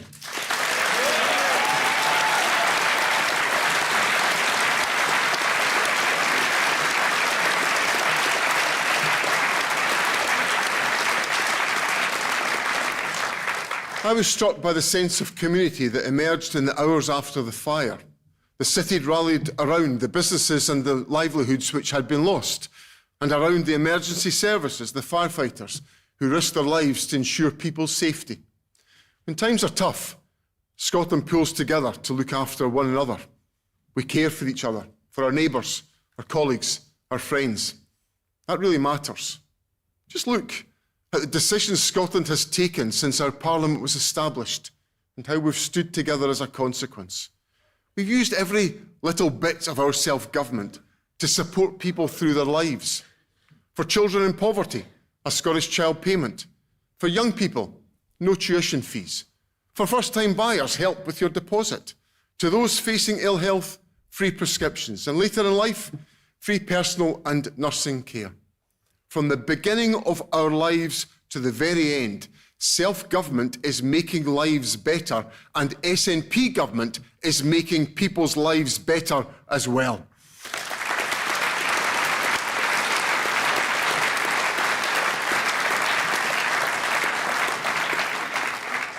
Just look at the public institutions that we have created. A nationally owned railway with no peak fares. A social security agency based on dignity and respect. A national investment bank unlocking transformational long-term projects. And if the SNP win the election, a new public housing agency to ensure that every man, woman and child in Scotland has access to affordable, good quality housing. These are not just the symbols of self-government, making people's lives better in the here and now. Friends, these are the building blocks of our new independent nation, and you can be sure we are not going to stop there. Right.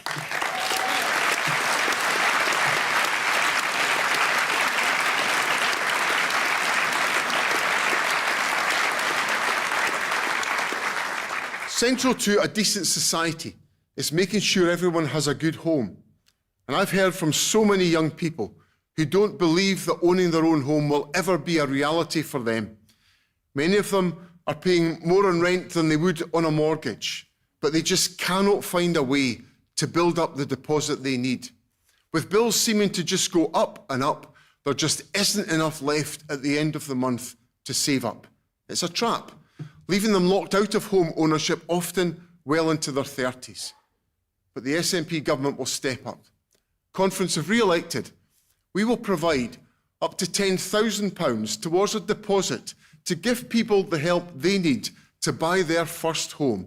A generation let down by Westminster will be helped up by the Scottish National Party government.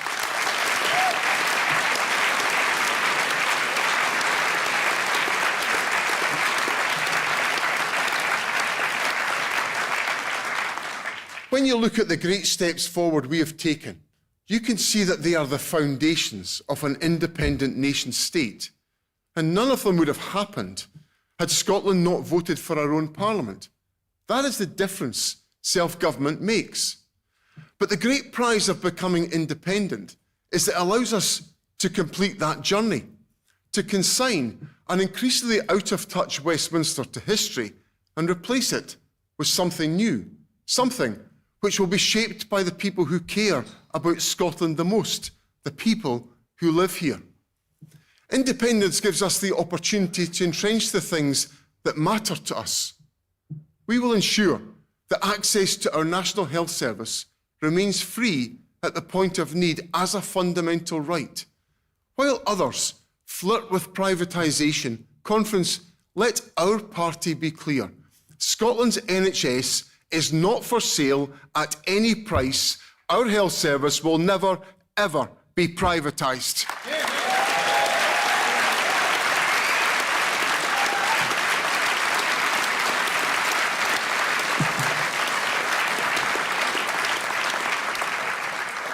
With independence, we will build the kind of economy that we want, with workers' rights and equal pay enshrined within that, tailored not to the needs of the wealthiest, but instead to the unique strengths and talent of our people.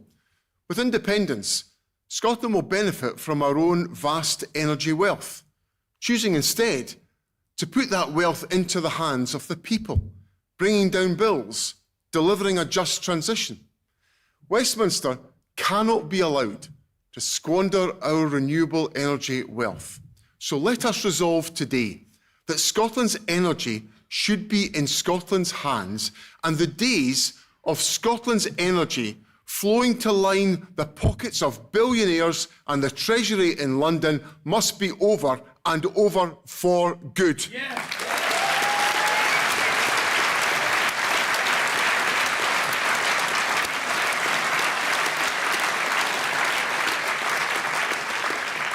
With independence, we will have a seat at the top table of Europe once more, choosing not the isolation and economic damage of Brexit, but instead giving our businesses the opportunity of trading freely inside the world's largest single market. giving our people the freedom to live, work and move all over the continent, and putting democracy, human rights and fairness at the heart of everything we do. Let us reject the isolationism of broken Brexit Britain once and for all and take our place as Europe's newest independent member state.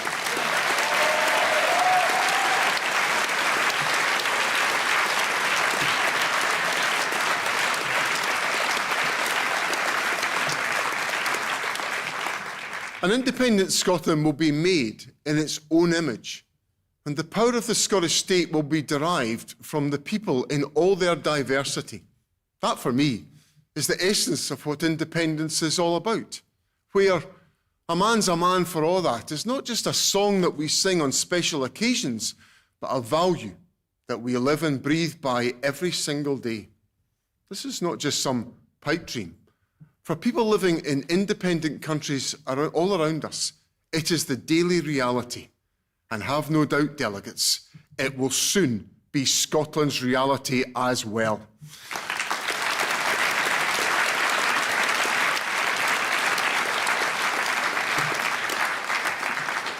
We are closer to becoming independent than we have ever been. We can almost touch it. Support for our cause has never been at such sustained high levels. And it's not just in Scotland where Westminster control is slipping away. In May, for the first time ever, we could see First Ministers in Scotland, in Wales and in Northern Ireland elected who are all committed to independence from the UK. That would be an absolutely seismic moment. For people watching around the world, there could be no clearer sign that Westminster's time is up. Each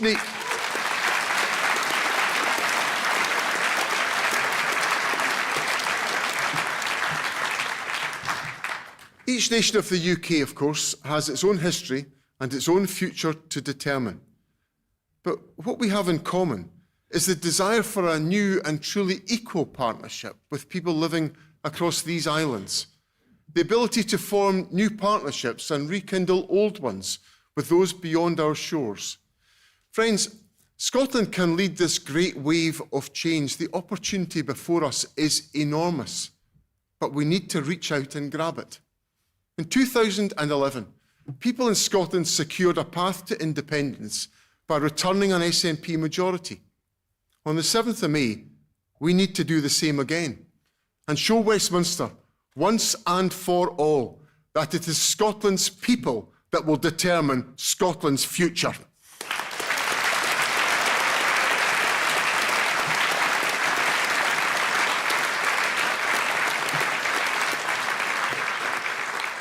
Friends, our message in this election is simple. Your first SNP vote elects an SNP government.